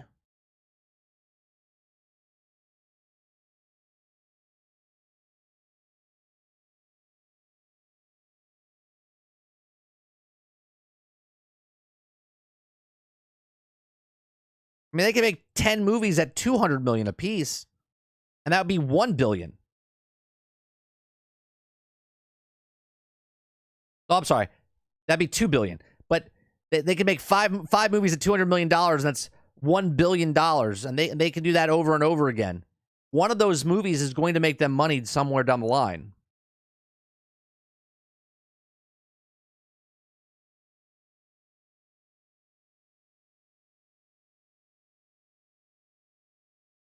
They're making a second one, right? Okay. Wonder where I heard this theory before. Like, they could literally make whatever and fail every single time, and they would still be profitable.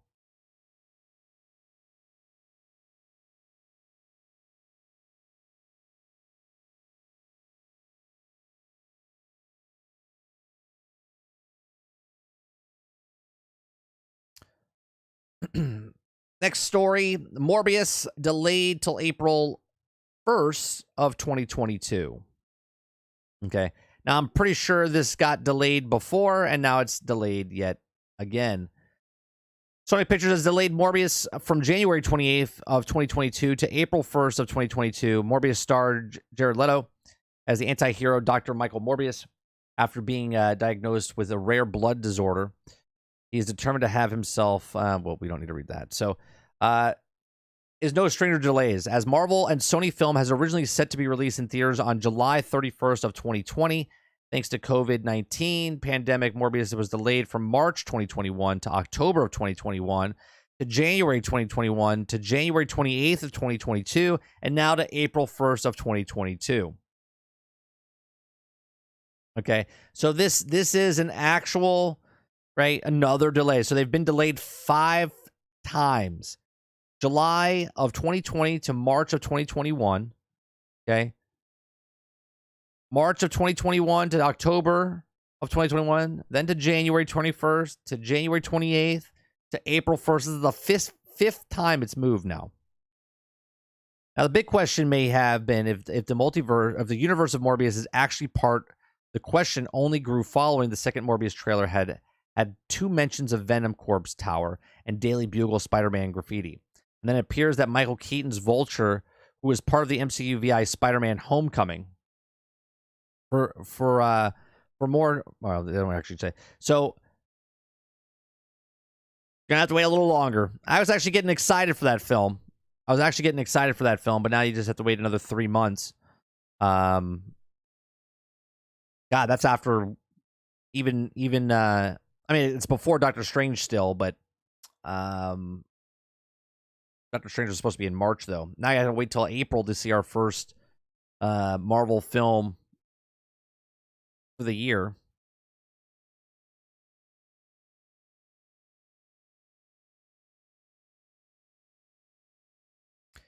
Then we have Haley Steinfeld is also playing Kate Bishop, is now rumored to be on 2 Marvel movies so far, Ant-Man and the Wasp, Quantumania, and Captain America 4.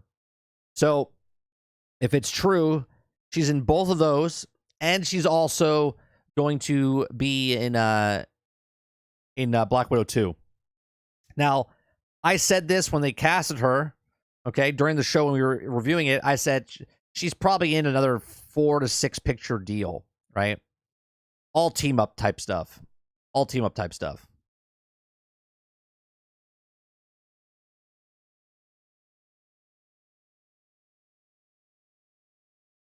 I saw this. I mean, she's young. She's a good looking woman, right? And they want to take her, like, she's known. Again, she's not super famous. She did Pitch Perfect. She did Transformers. So she's got some credentials underneath her. She's very popular, and they put her as Kate Bishop. It was a smart move on their part, and we'll see what happens going into the future. But if she's already in Quantumania, that comes out, what, 2022, 2023? Captain America 4 is coming out in 2024, probably. Then Black Widow 2. True Grit, thank you. She was in True Grit.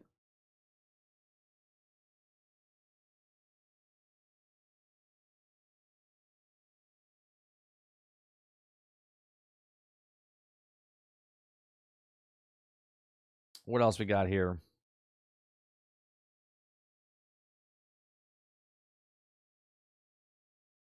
Is this like official, or is this This is rumor. Breaking. Every suit in Marvel's Spider-Man 2 for PlayStation 5 will reportedly have a symbiote variant version. Oh, that'd be interesting. That would be interesting. Jack is Mephisto. That would be interesting. I'm excited, man. I just got done playing it like a couple weeks ago. Miles Morales. I love the DLC. I'm still going to call it a DLC. You know, it was a standalone game. That was a good game. I'm excited when PlayStation 2 comes out. Obviously, it'll be on PlayStation 5 only. So we'll have to wait to get that. We'll have to wait to get that down the road.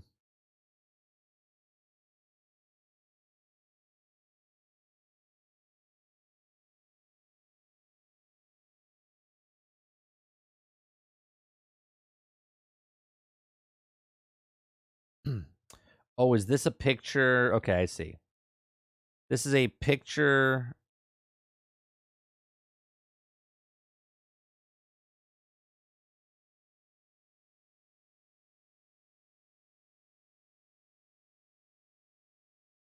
Let me see if I can get this. No, I need to open this.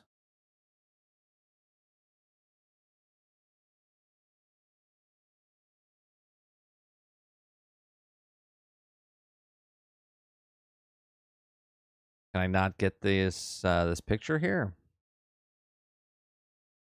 Really? Okay.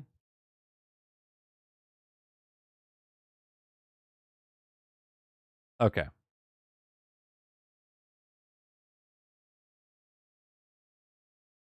All right. It says basically that they worked on it. It said, okay, so this is the Miss Marvel news on the wall from left to right, and I'll show you guys the picture here. It's hard to see. Okay, but if this was the Marvel's movie, these are the casting or makeup chair or whatever. So it says from left to right, Brie Larson. You have Tyon Paris. You have Samuel Jackson. Obviously, he would be in there. Nashton Park Sejun. Tessa Thompson. All right, so who are these? All right, let me look up. Let me look up IMDb for a second.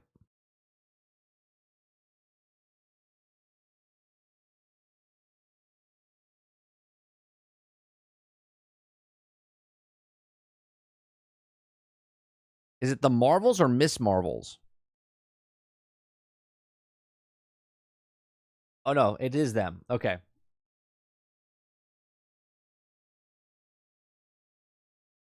All right, so basically we have Brie Larson showing up in this sometime in the show.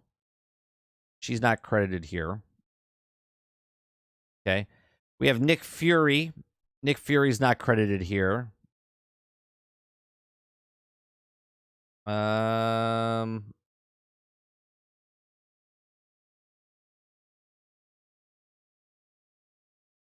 don't know who Paris is playing.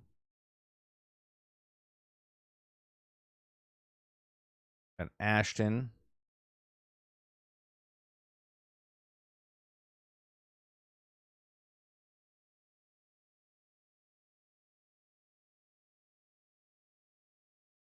That's about Kamala Khan.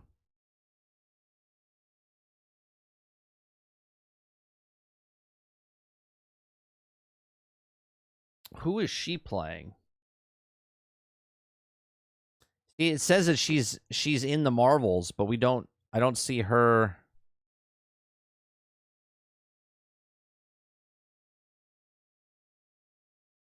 Oh, okay. So Monica Rambeau's in it. Nick Fury's in it. We don't know who she's playing.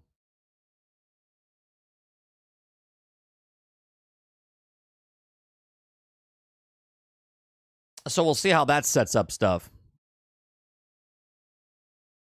Also, if they bring mutants into Multiverse of Madness, would Monica Rambeau technically be a mutant because how she got her powers by crossing through the barrier?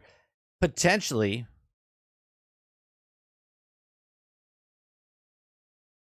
Well, The Marvels is Captain Marvel 2. Miss Marvel's Kamala, yeah.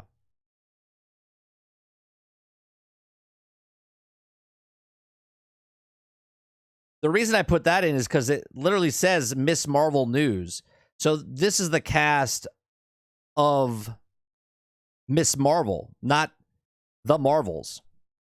So Miss Marvel News, I'm assuming, okay, pictures and updates for future Miss Marvel series. So this is from the TV series coming out this year. So these characters here that are playing in the Marvels or Captain Marvel 2 are going to make an appearance in the show for Miss Marvel. Yeah, Kamala.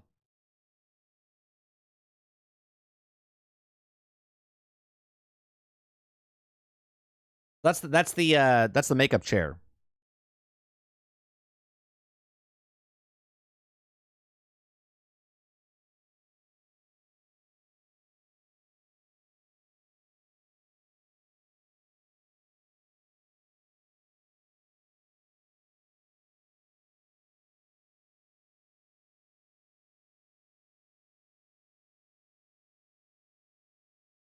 The thing the article is trying to say is the actress that plays Valkyrie is going to show up in the film. Well, the article that on the wall, this is what I get from the post. The Twitter account says on the wall from left to right, and it says the actresses that were in this trailer. Okay. So if Tessa Thompson is in the movie, that's fine. But this is from the set of Miss Marvel for the Disney Plus series, meaning they have pictures of the people that they're doing makeup for inside the makeup trailer, meaning they're in the show some way, shape, or form.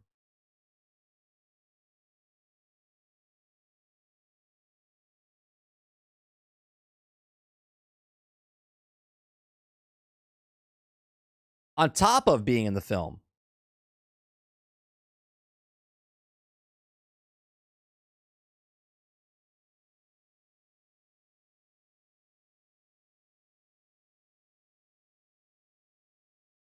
I mean, they're literally doing a breakdown of all the characters. You can see look at the people that are coming up with this. Like, look, they literally broke it down.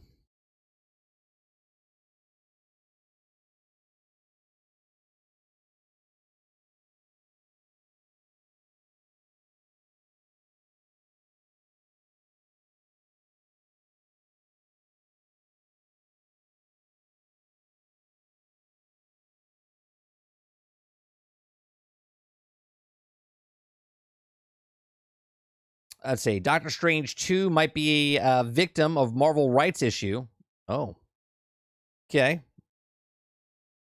Doctor Strange in the Multiverse of Madness is keeping the most of his secrets close to the vest.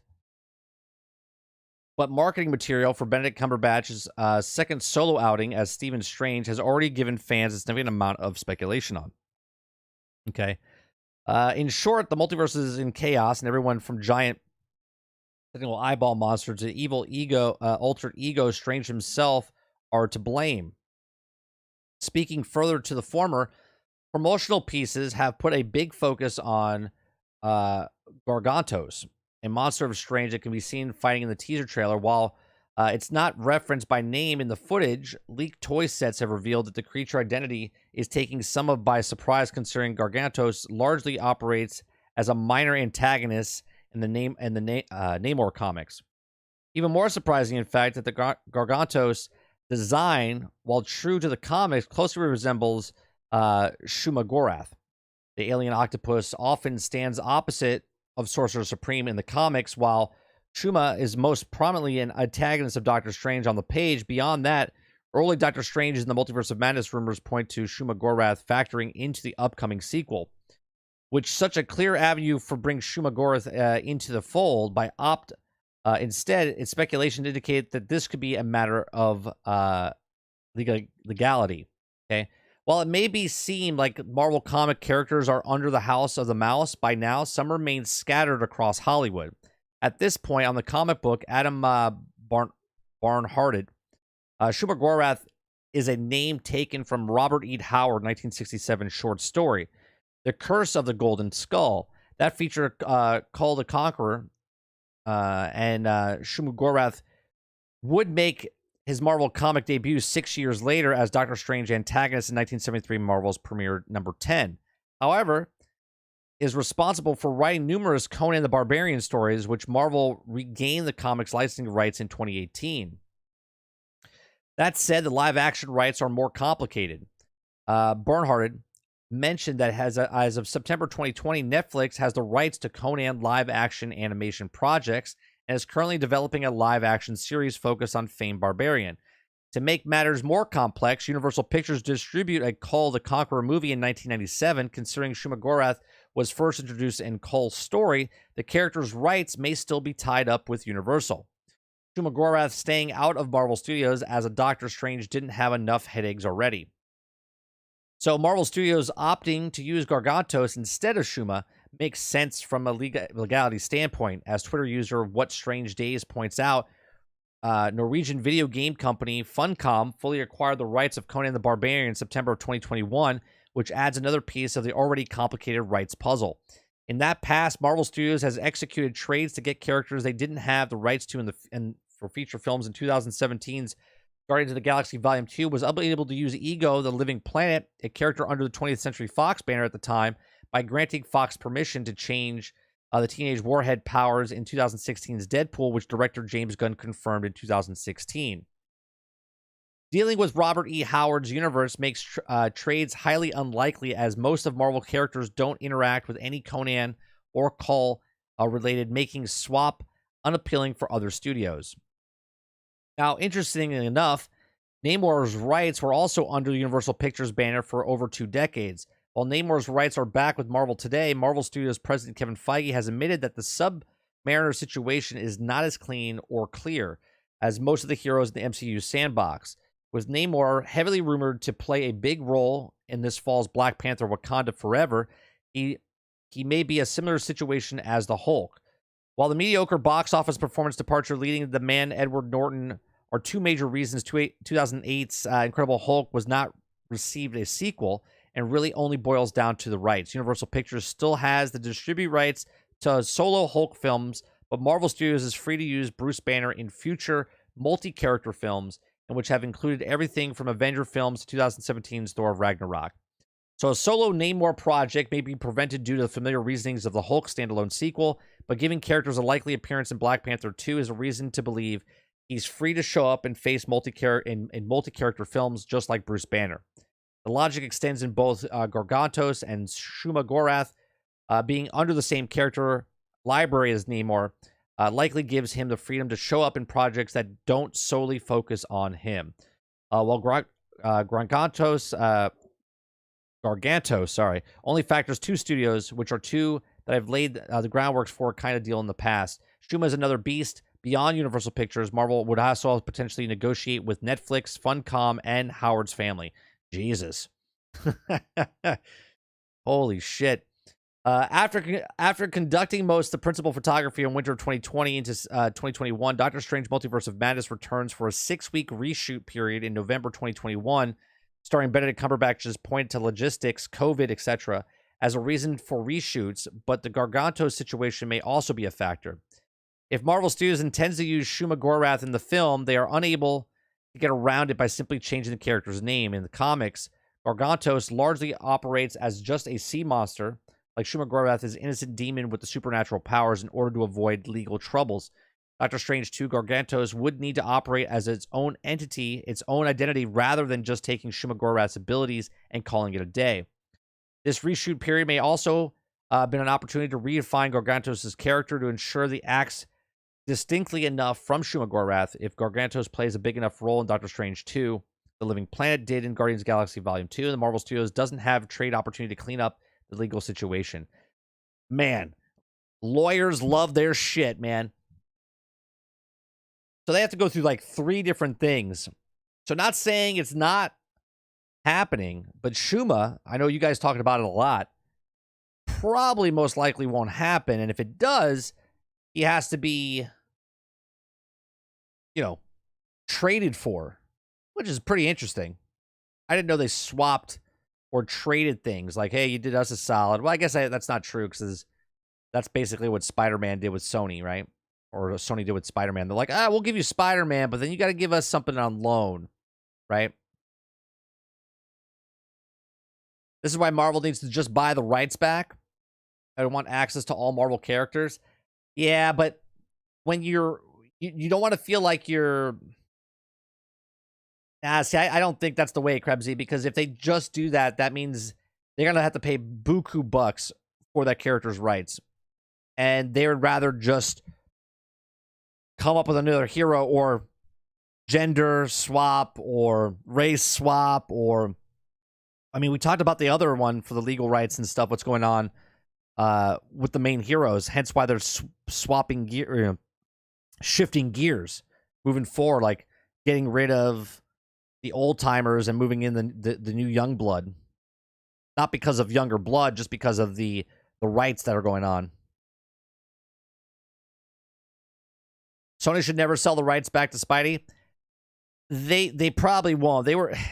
Disney had, or I shouldn't say Disney, Marvel had the opportunity years ago, and Sony was going to sell them back. Sony was actually going to sell Spider-Man back to them. But instead, I forget the person's name, said, well, why don't we just sell back pieces of Spidey? So they gave back the rights to Spider-Man's like retail stuff. So like that's why Marvel still has the rights to print shirts and everything and all the other stuff. And they kept solely the rights for movies. Hence why Spider-Man has to be rebooted every so often. And if they don't do it, it automatically reverts back to Spider-Man. Hence why if a Spider-Man movie comes out, it's less likely to get delayed past a certain point, because if they shoot it but it doesn't air, that could be a major problem where they lose the rights to Spider-Man. So even if Sony wasn't going to actually make a film, they have to shoot it. They have to get it out. So every 5 years, they have to make something. This is why they're building up their other characters now, right? So even if they lose Spider-Man, let's just say they forget to make Spider-Man, Venom is a more popular character now in their world, then they would move forward with Venom. But it would behoove them to keep that license. They'd be idiots if they let it go.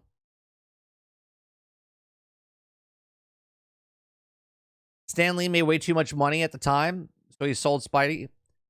He made too much money? No, they were going bankrupt, and they had to sell the rights off.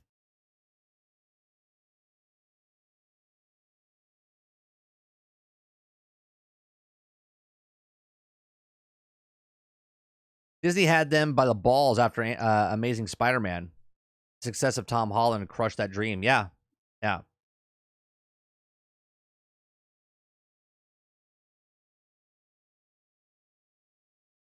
No, Marvel was in major trouble, hence why they sold off all the IPs, Fantastic Four, X-Men, Spider-Man, Hulk, to stay alive. To stay alive. He still owned the comic book rights. They just got the rights to the actual live action stuff.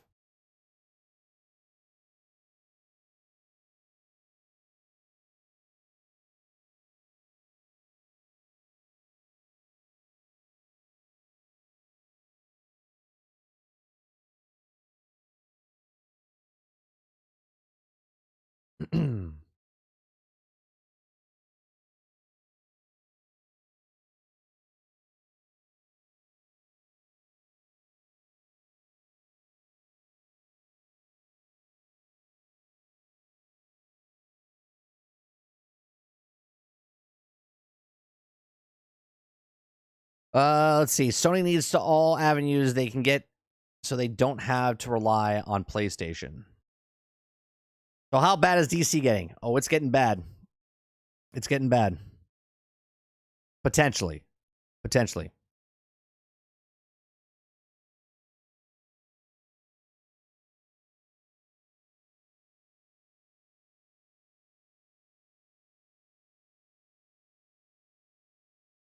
Sony owning Spider-Man has been holding out hope for at least one non-woke decent movie every few years.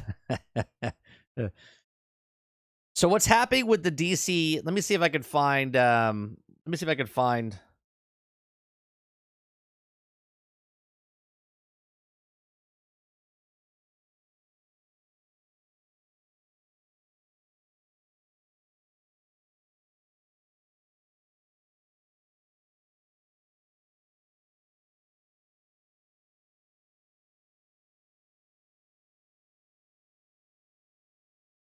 This is coming from Comic Years. They have an article. So this is 100% rumor. Okay, 100% rumor. So the Flash movie erases the DC universe. Okay, new rumor says Zack Snyder's Justice League is gone. Now, we do know that Warner Brothers did not want to push forward with the Snyder Cut. Okay, they didn't want to. AT&T made them, because the Snyder Cut was supposed to be gone and never seen. Okay, because the fans fought for it, it opened up a can of worms for Warner Brothers, and AT&T wanted to show the Snyder Cut for HBO Max, and because they did that, now WB has to like pivot. Okay, has to pivot. So what's happening right now is that in Flashpoint, when Ezra, makes the event happen, it's going to be Ben Affleck's last time being Batman in this universe. Michael Keaton's supposed to be in it. He's going to be taking the role of sort of like Batman Beyond. Okay. And Henry Cavill is also gone as Superman. So supposedly that he might come back to play Superman in a standalone film, but not connected to the universe that he's already been in. Okay. They're then passing the torch and picking and choosing which ones they want to use from what movies they want to use. Okay. So they're keeping certain characters and getting rid of basically the biggest characters, Superman and Batman. So after Man of Steel came out, controversial response from fans seemed that all those looking at the DC Extended Universe expect it to fail. You can't really blame them since Warner Brothers tried to do it in a single movie, what it took Marvel Studios years to pull off. However, the grim take of superheroes is interesting and arguably a necessary counterbalance of the MCU's bright whimsy. Now, a new rumor says that time is over, apparently, and the Flash movie erases the DC universe by its finish, meaning that Zack Snyder's version of the Justice League never united. It also claims that Ezra Miller's Flash undoes the key moments in the universe when Superman kills Zod.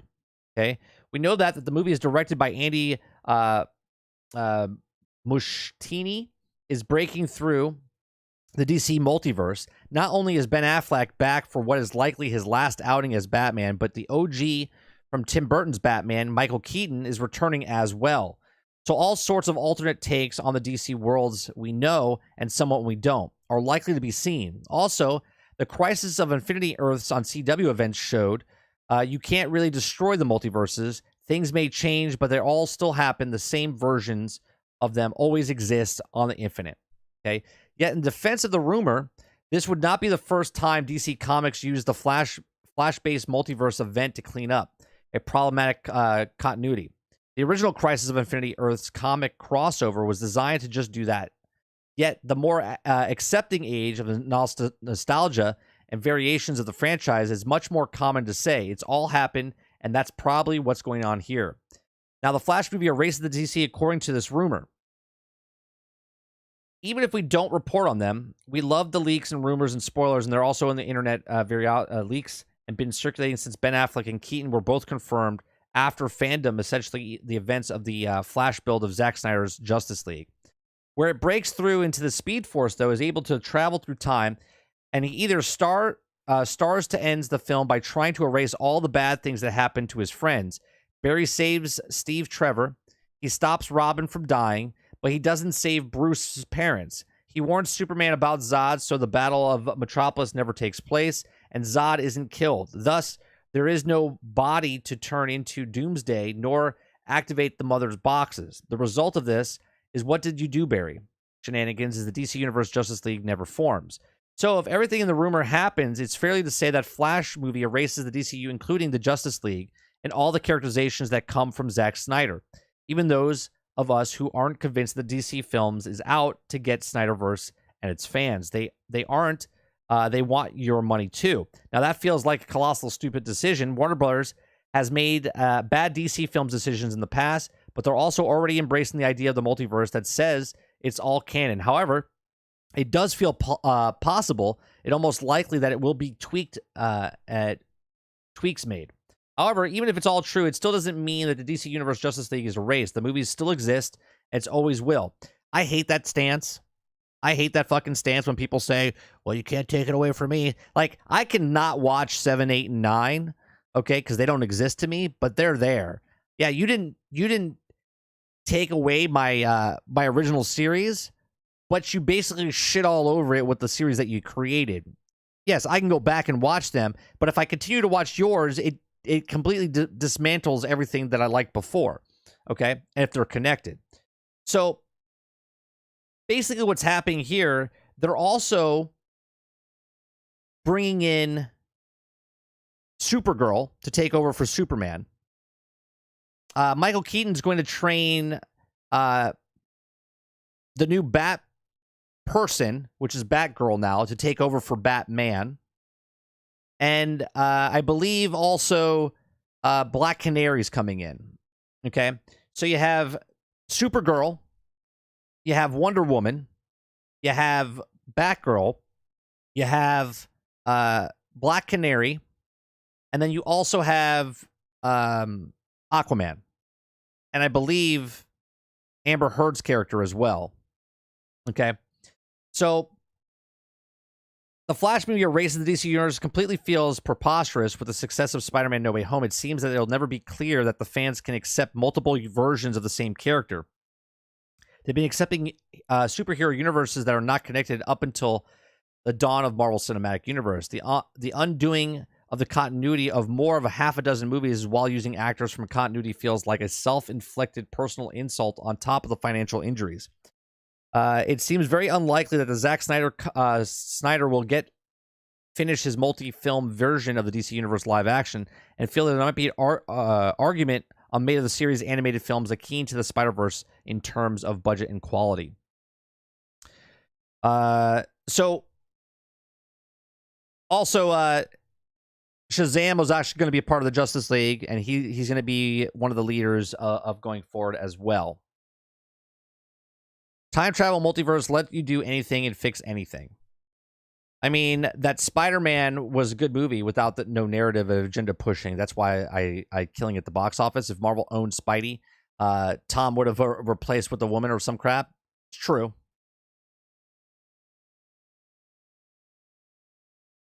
Yeah, Krebsy, it's all rumored right now. It's all rumored. This article doesn't go into the fact of what I'm talking about with the women. At least I don't think it does here. Let me see.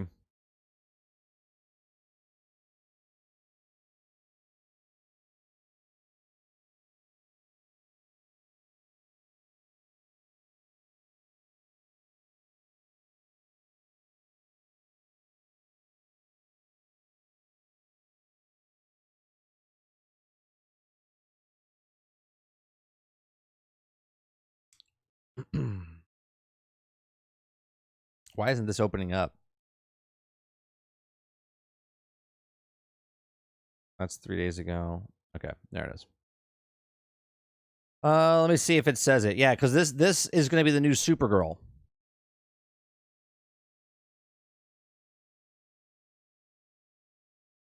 Yeah, Supergirl replaces Superman.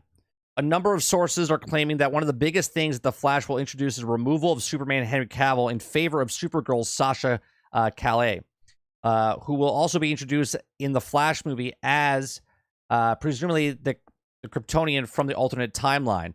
while Supergirl is almost certainly getting a movie as opposed to an HBO Max series, which also rumored, it seems unlikely that the main DC universe would completely do away with DC's main hero, Superman.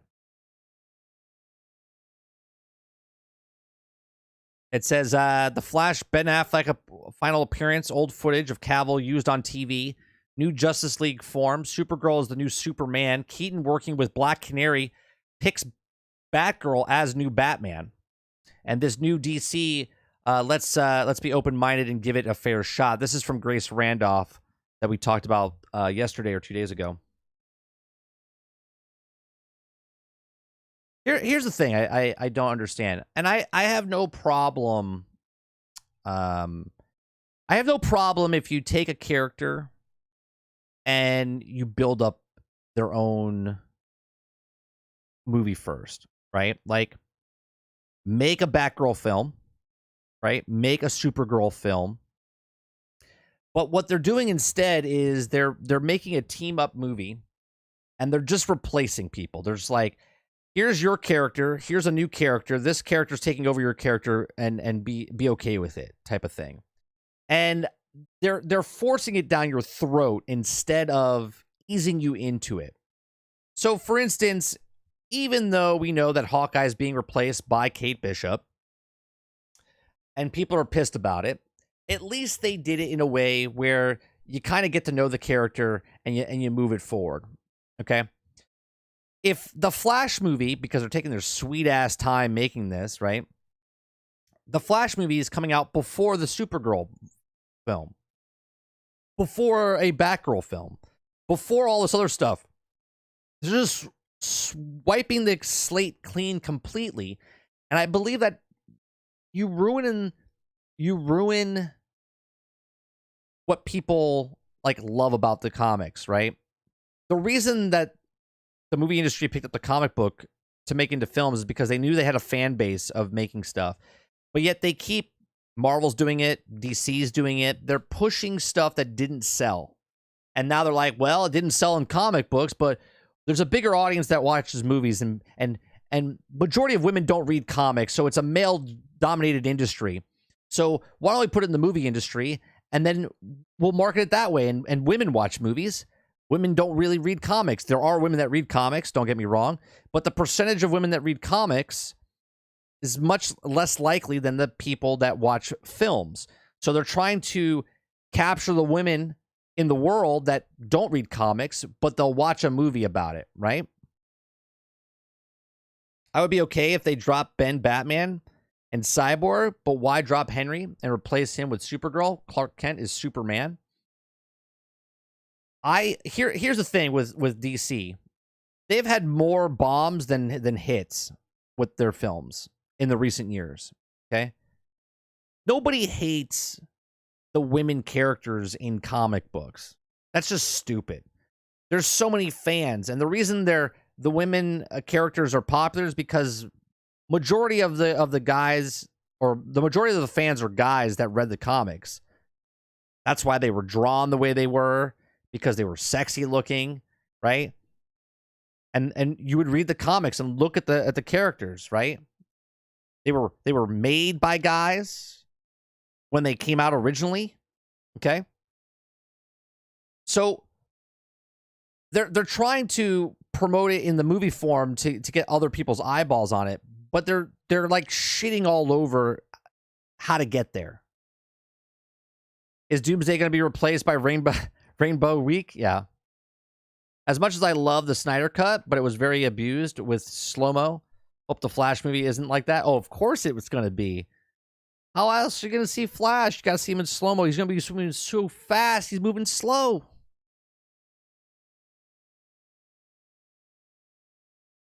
I mean, what's it going to take? What's it going to take? And I'm trying to think about the version of this, right? Let's say the movie comes out and it bombs. It bombs because let's say that all of this is 100% true. Okay? Day one, it does good at the box office because people are excited to go see it, and then people are like, this is bad. Right? What is the end game of Warner Brothers with the DC Universe online, right? With the DC Universe. Are they looking to make everything terrible and then turn it around like 5 years from now and go, hey, they're back? And then we're like, oh, about time. Let's go see Superman again and Batman again. Like, what is their goal here? To not sell tickets? To not sell comic books? To not be successful? Is that what they're trying to do? Because if you don't want to be successful, just stop making stuff. You'll just fade away. I just don't understand. The people that they're making these what's the word I'm looking for? The people that they're trying to get to watch these things are people that are not customers of theirs. You see what I'm saying? They base their decisions on Twitter. Yeah.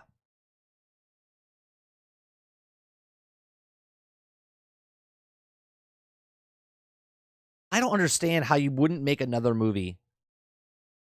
Even if you're getting rid of Cavill. Like Krebsy's saying, why wouldn't you, if you make a different Cavill from a different timeline then, and then use him again? Like, he is Superman. He's like the perfect guy for Superman.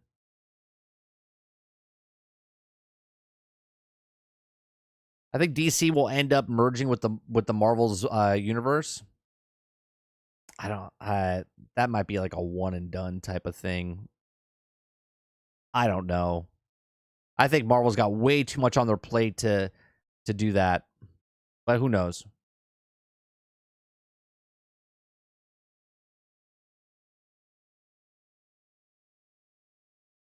They'll make bank on another Superman movie. And it's a great way to introduce other characters.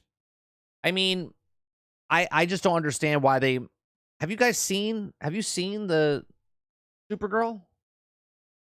We showed it. We showed her last year sometime when they were doing it.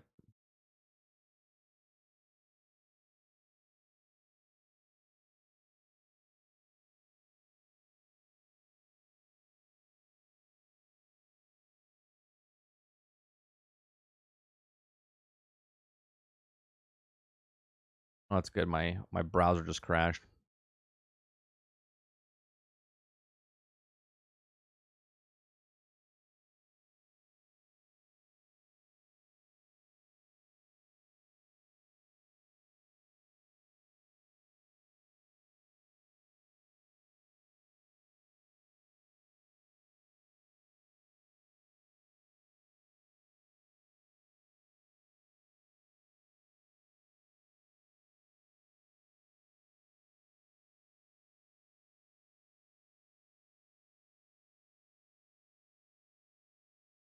I mean, this is the new Supergirl.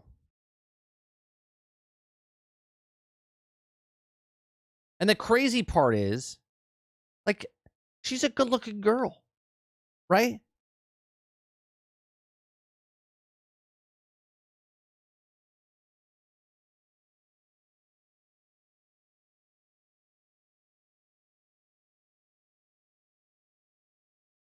Yet they make her look horrific.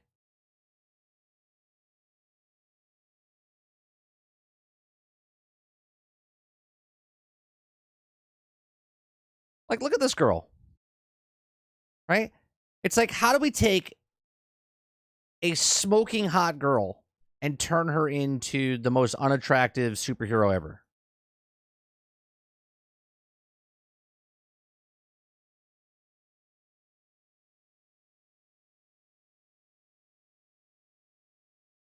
Right? She's gorgeous. A gorgeous girl. And yet this is what you're getting.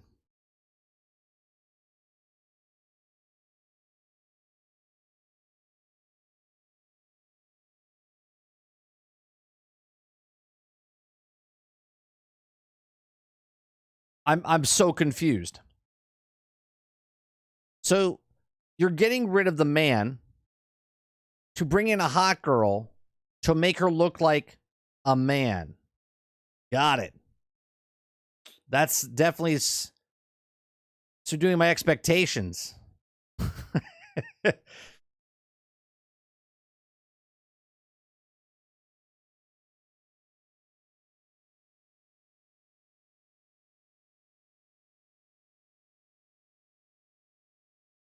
I mean, I don't get it.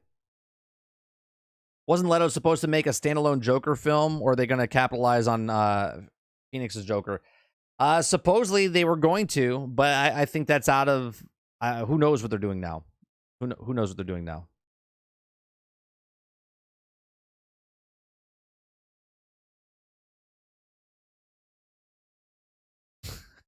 Right, because when I think of Supergirl, I think frumpy.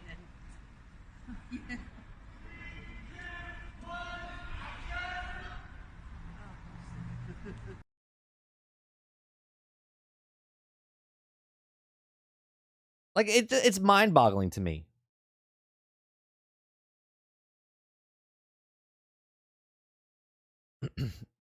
I mean, this is iconic. You know, can we have Supergirl, please? Can we have Supergirl?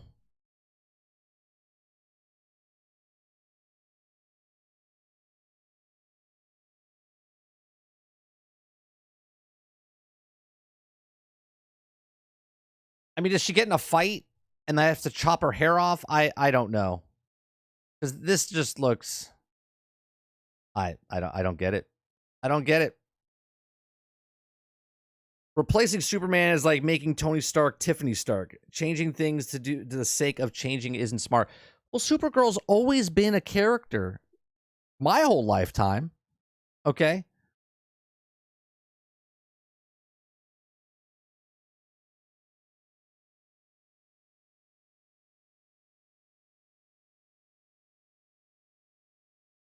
Supergirl's been around for decades. Here, she was originally came in May of 1959.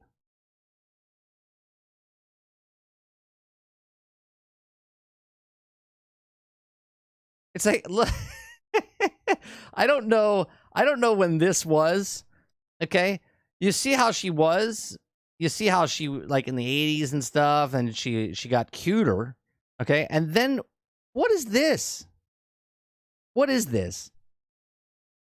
Is this her emo dark phase that, you know, let herself go? She's like a soccer mom with a rebel without a cause because, you know what I mean? Like, what is this?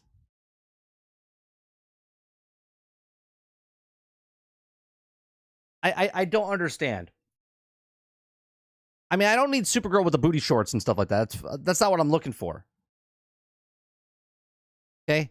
Supergirl has always been blonde hair. Okay? That's who Supergirl is. Source material.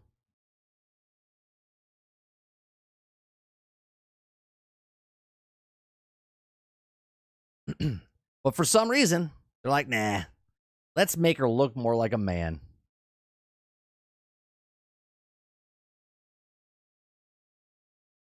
Because what would you rather look? What would you rather see on film? Now, obviously, the one here over there in the black is sort of like the one we're getting.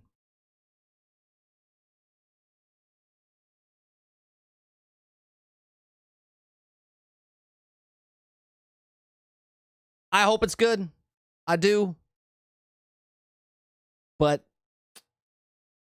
doesn't seem like it's going to be that.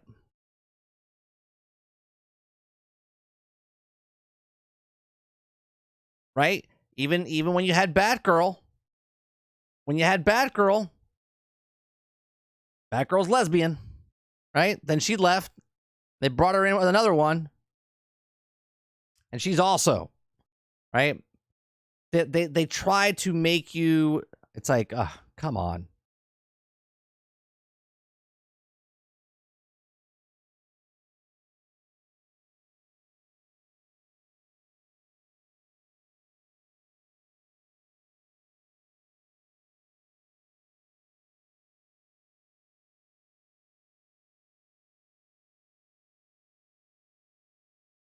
I hope they do a lot of special effects to make her look more badass. Because it's a shame. She's a very pretty girl.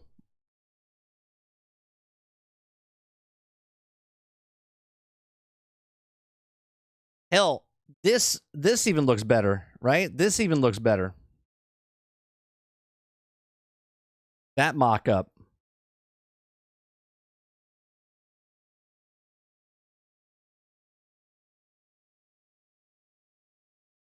That looks better than what we got.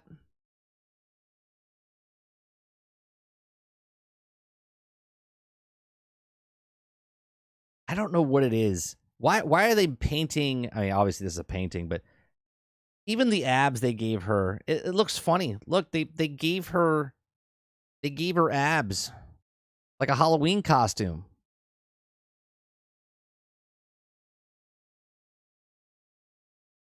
Man, I hope it's good. I think it's gonna flop hard, and the DC will be tilted and riot. I don't know where they're gonna go from this. What season did this Supergirl wear a full suit like this? That's season 3? I stopped before she wore this then. I use replacing loosely. By what I mean is replacing is giving the character a solo film. Clark Kent should still be in the universe. I think DC is, they didn't learn the first time when they were doing the Justice League, and now they're doing the exact same thing again. They're not giving origin stories to any of the characters. They're just going to throw you a bunch of characters and said, look, this is what we're going moving forward. It's going to be great. Sure it is. But you know we're not talking about Game Pass, right? You know we're not talking about Game Pass?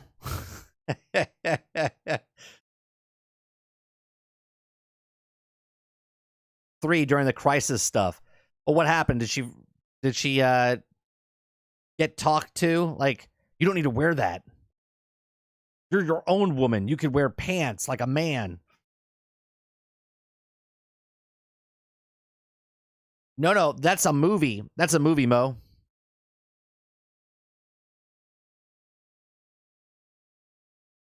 I'm sure it can't be worse than Batgirl or Batwoman. What's the show that's on CW right now?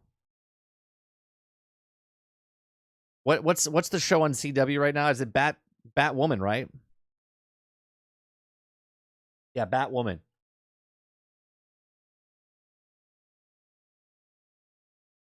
3.4. Rotten Tomatoes is giving it 82%. Boy, do people like? I can't believe there's 3 effing seasons of this.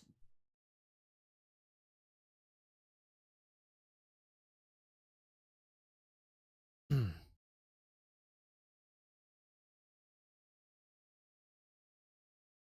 had conflicting plots. Yeah, it's too much. It's too much. I haven't even watched Lois and Clark.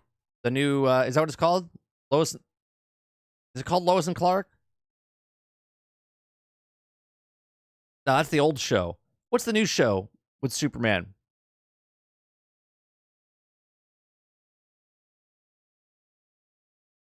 What's the new one?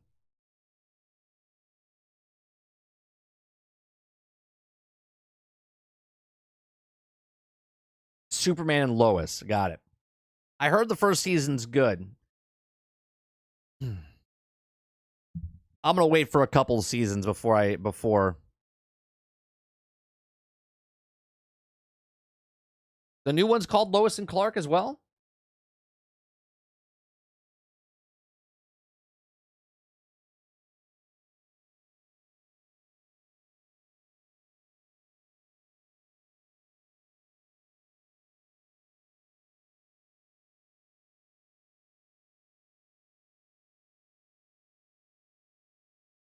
Oh yeah, it's Lois and Clark. Yeah, CW.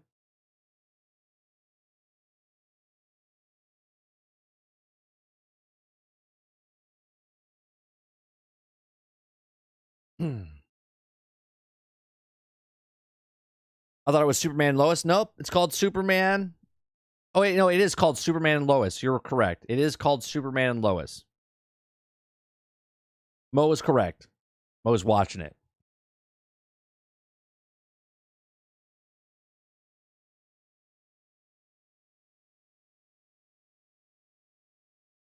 Maybe I'll give it a shot.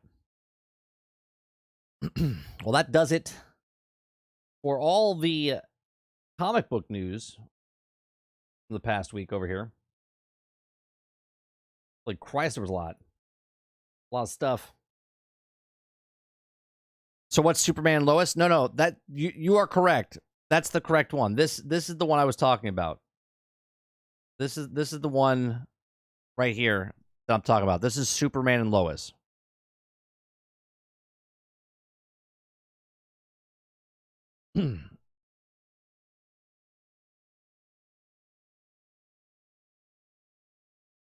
Does Supergirl still date Lois? Maybe. I have a question. Now, I should look it up first. I should look it up. Supergirl's ratings.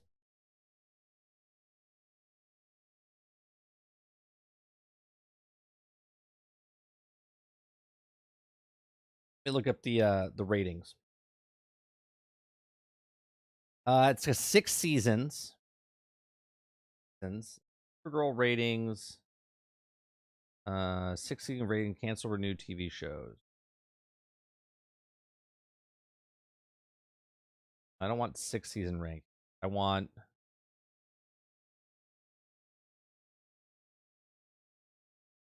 I guess season 1. Season 1 on Rotten Tomatoes was a 92% from the critics and 54% from fans. Now I want to look up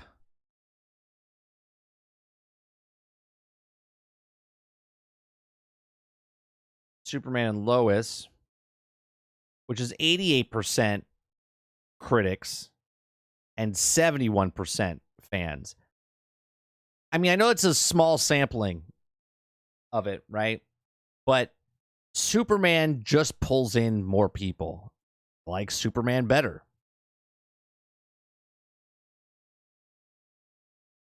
Isn't Supergirl his cousin? Yes.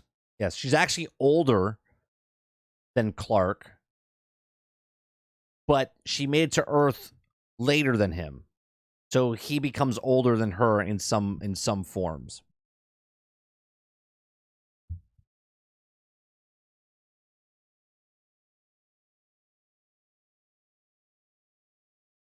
I actually don't even like the look of the new Superman. I feel like he's got a good physique for it, but I don't know. There's something missing about him. He doesn't have that. He doesn't have that face. He doesn't have that heroic face. Best Superman is, in my opinion, for film, obviously, is Christopher Reeves or Henry Cavill now. To me, they're the best. But for television show, I love Smallville. I always wanted to see him as Superman at the very end, and he never puts the suit on except for the last episode.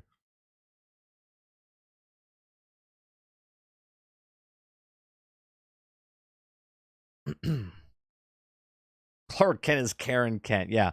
Superman is the most popular DC character. Supergirl isn't even in the top 10. Oh, I understand that.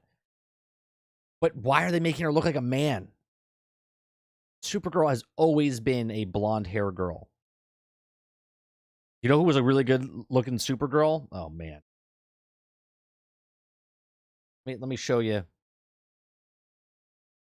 Let me show you.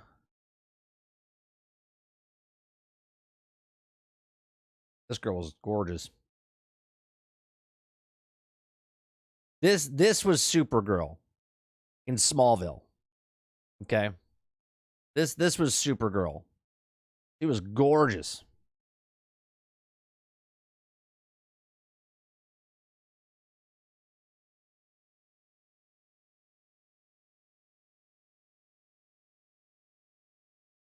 She was gorgeous.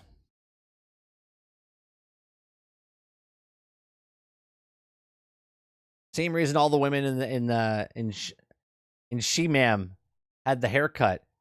I don't understand it. I don't.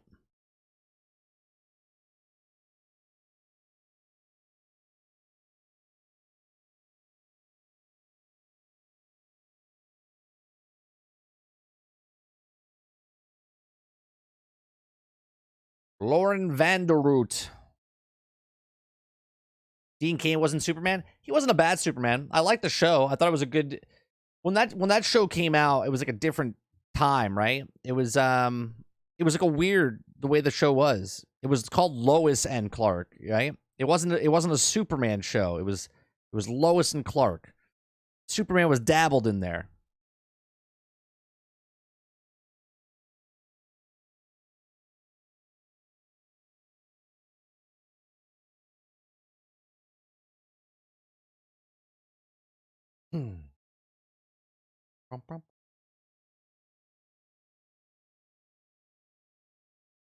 Yeah, it would have been nice if they kept Supergirl. You know what it is? They have to get rid of Cavill because no one can stand next to him and look heroic. That's what it is. That's what it is. They can't put someone next to him because they wouldn't look heroic at all.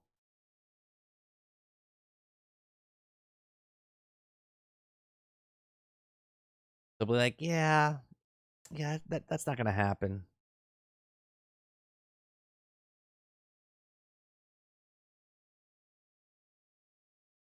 All right. That'll do it for tonight. I appreciate you guys coming out for the news, talk, chat.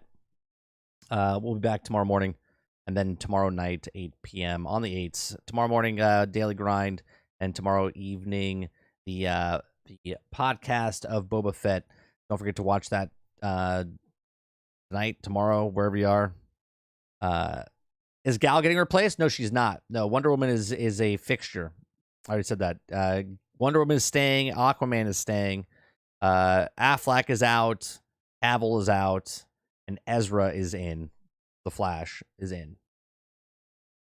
Yeah, they're getting rid of the two most iconic characters, and two of the three iconic characters of the Justice League. Right? When you say Justice League, you think Batman, Superman, and Wonder Woman. And now, when you think Justice League, it'll be Supergirl, Batgirl, and Wonder Woman. So, well, at least potentially. Potentially. And who knows? Maybe it'll start a new craze. Maybe women everywhere will stop doing what they're doing and go buy a comic book. Support the girl movement. Who knows? We'll see. We'll see. The comic book industry, I've been looking it up, is literally dying. Dying. The American comic book industry is an actual travesty of what's happening.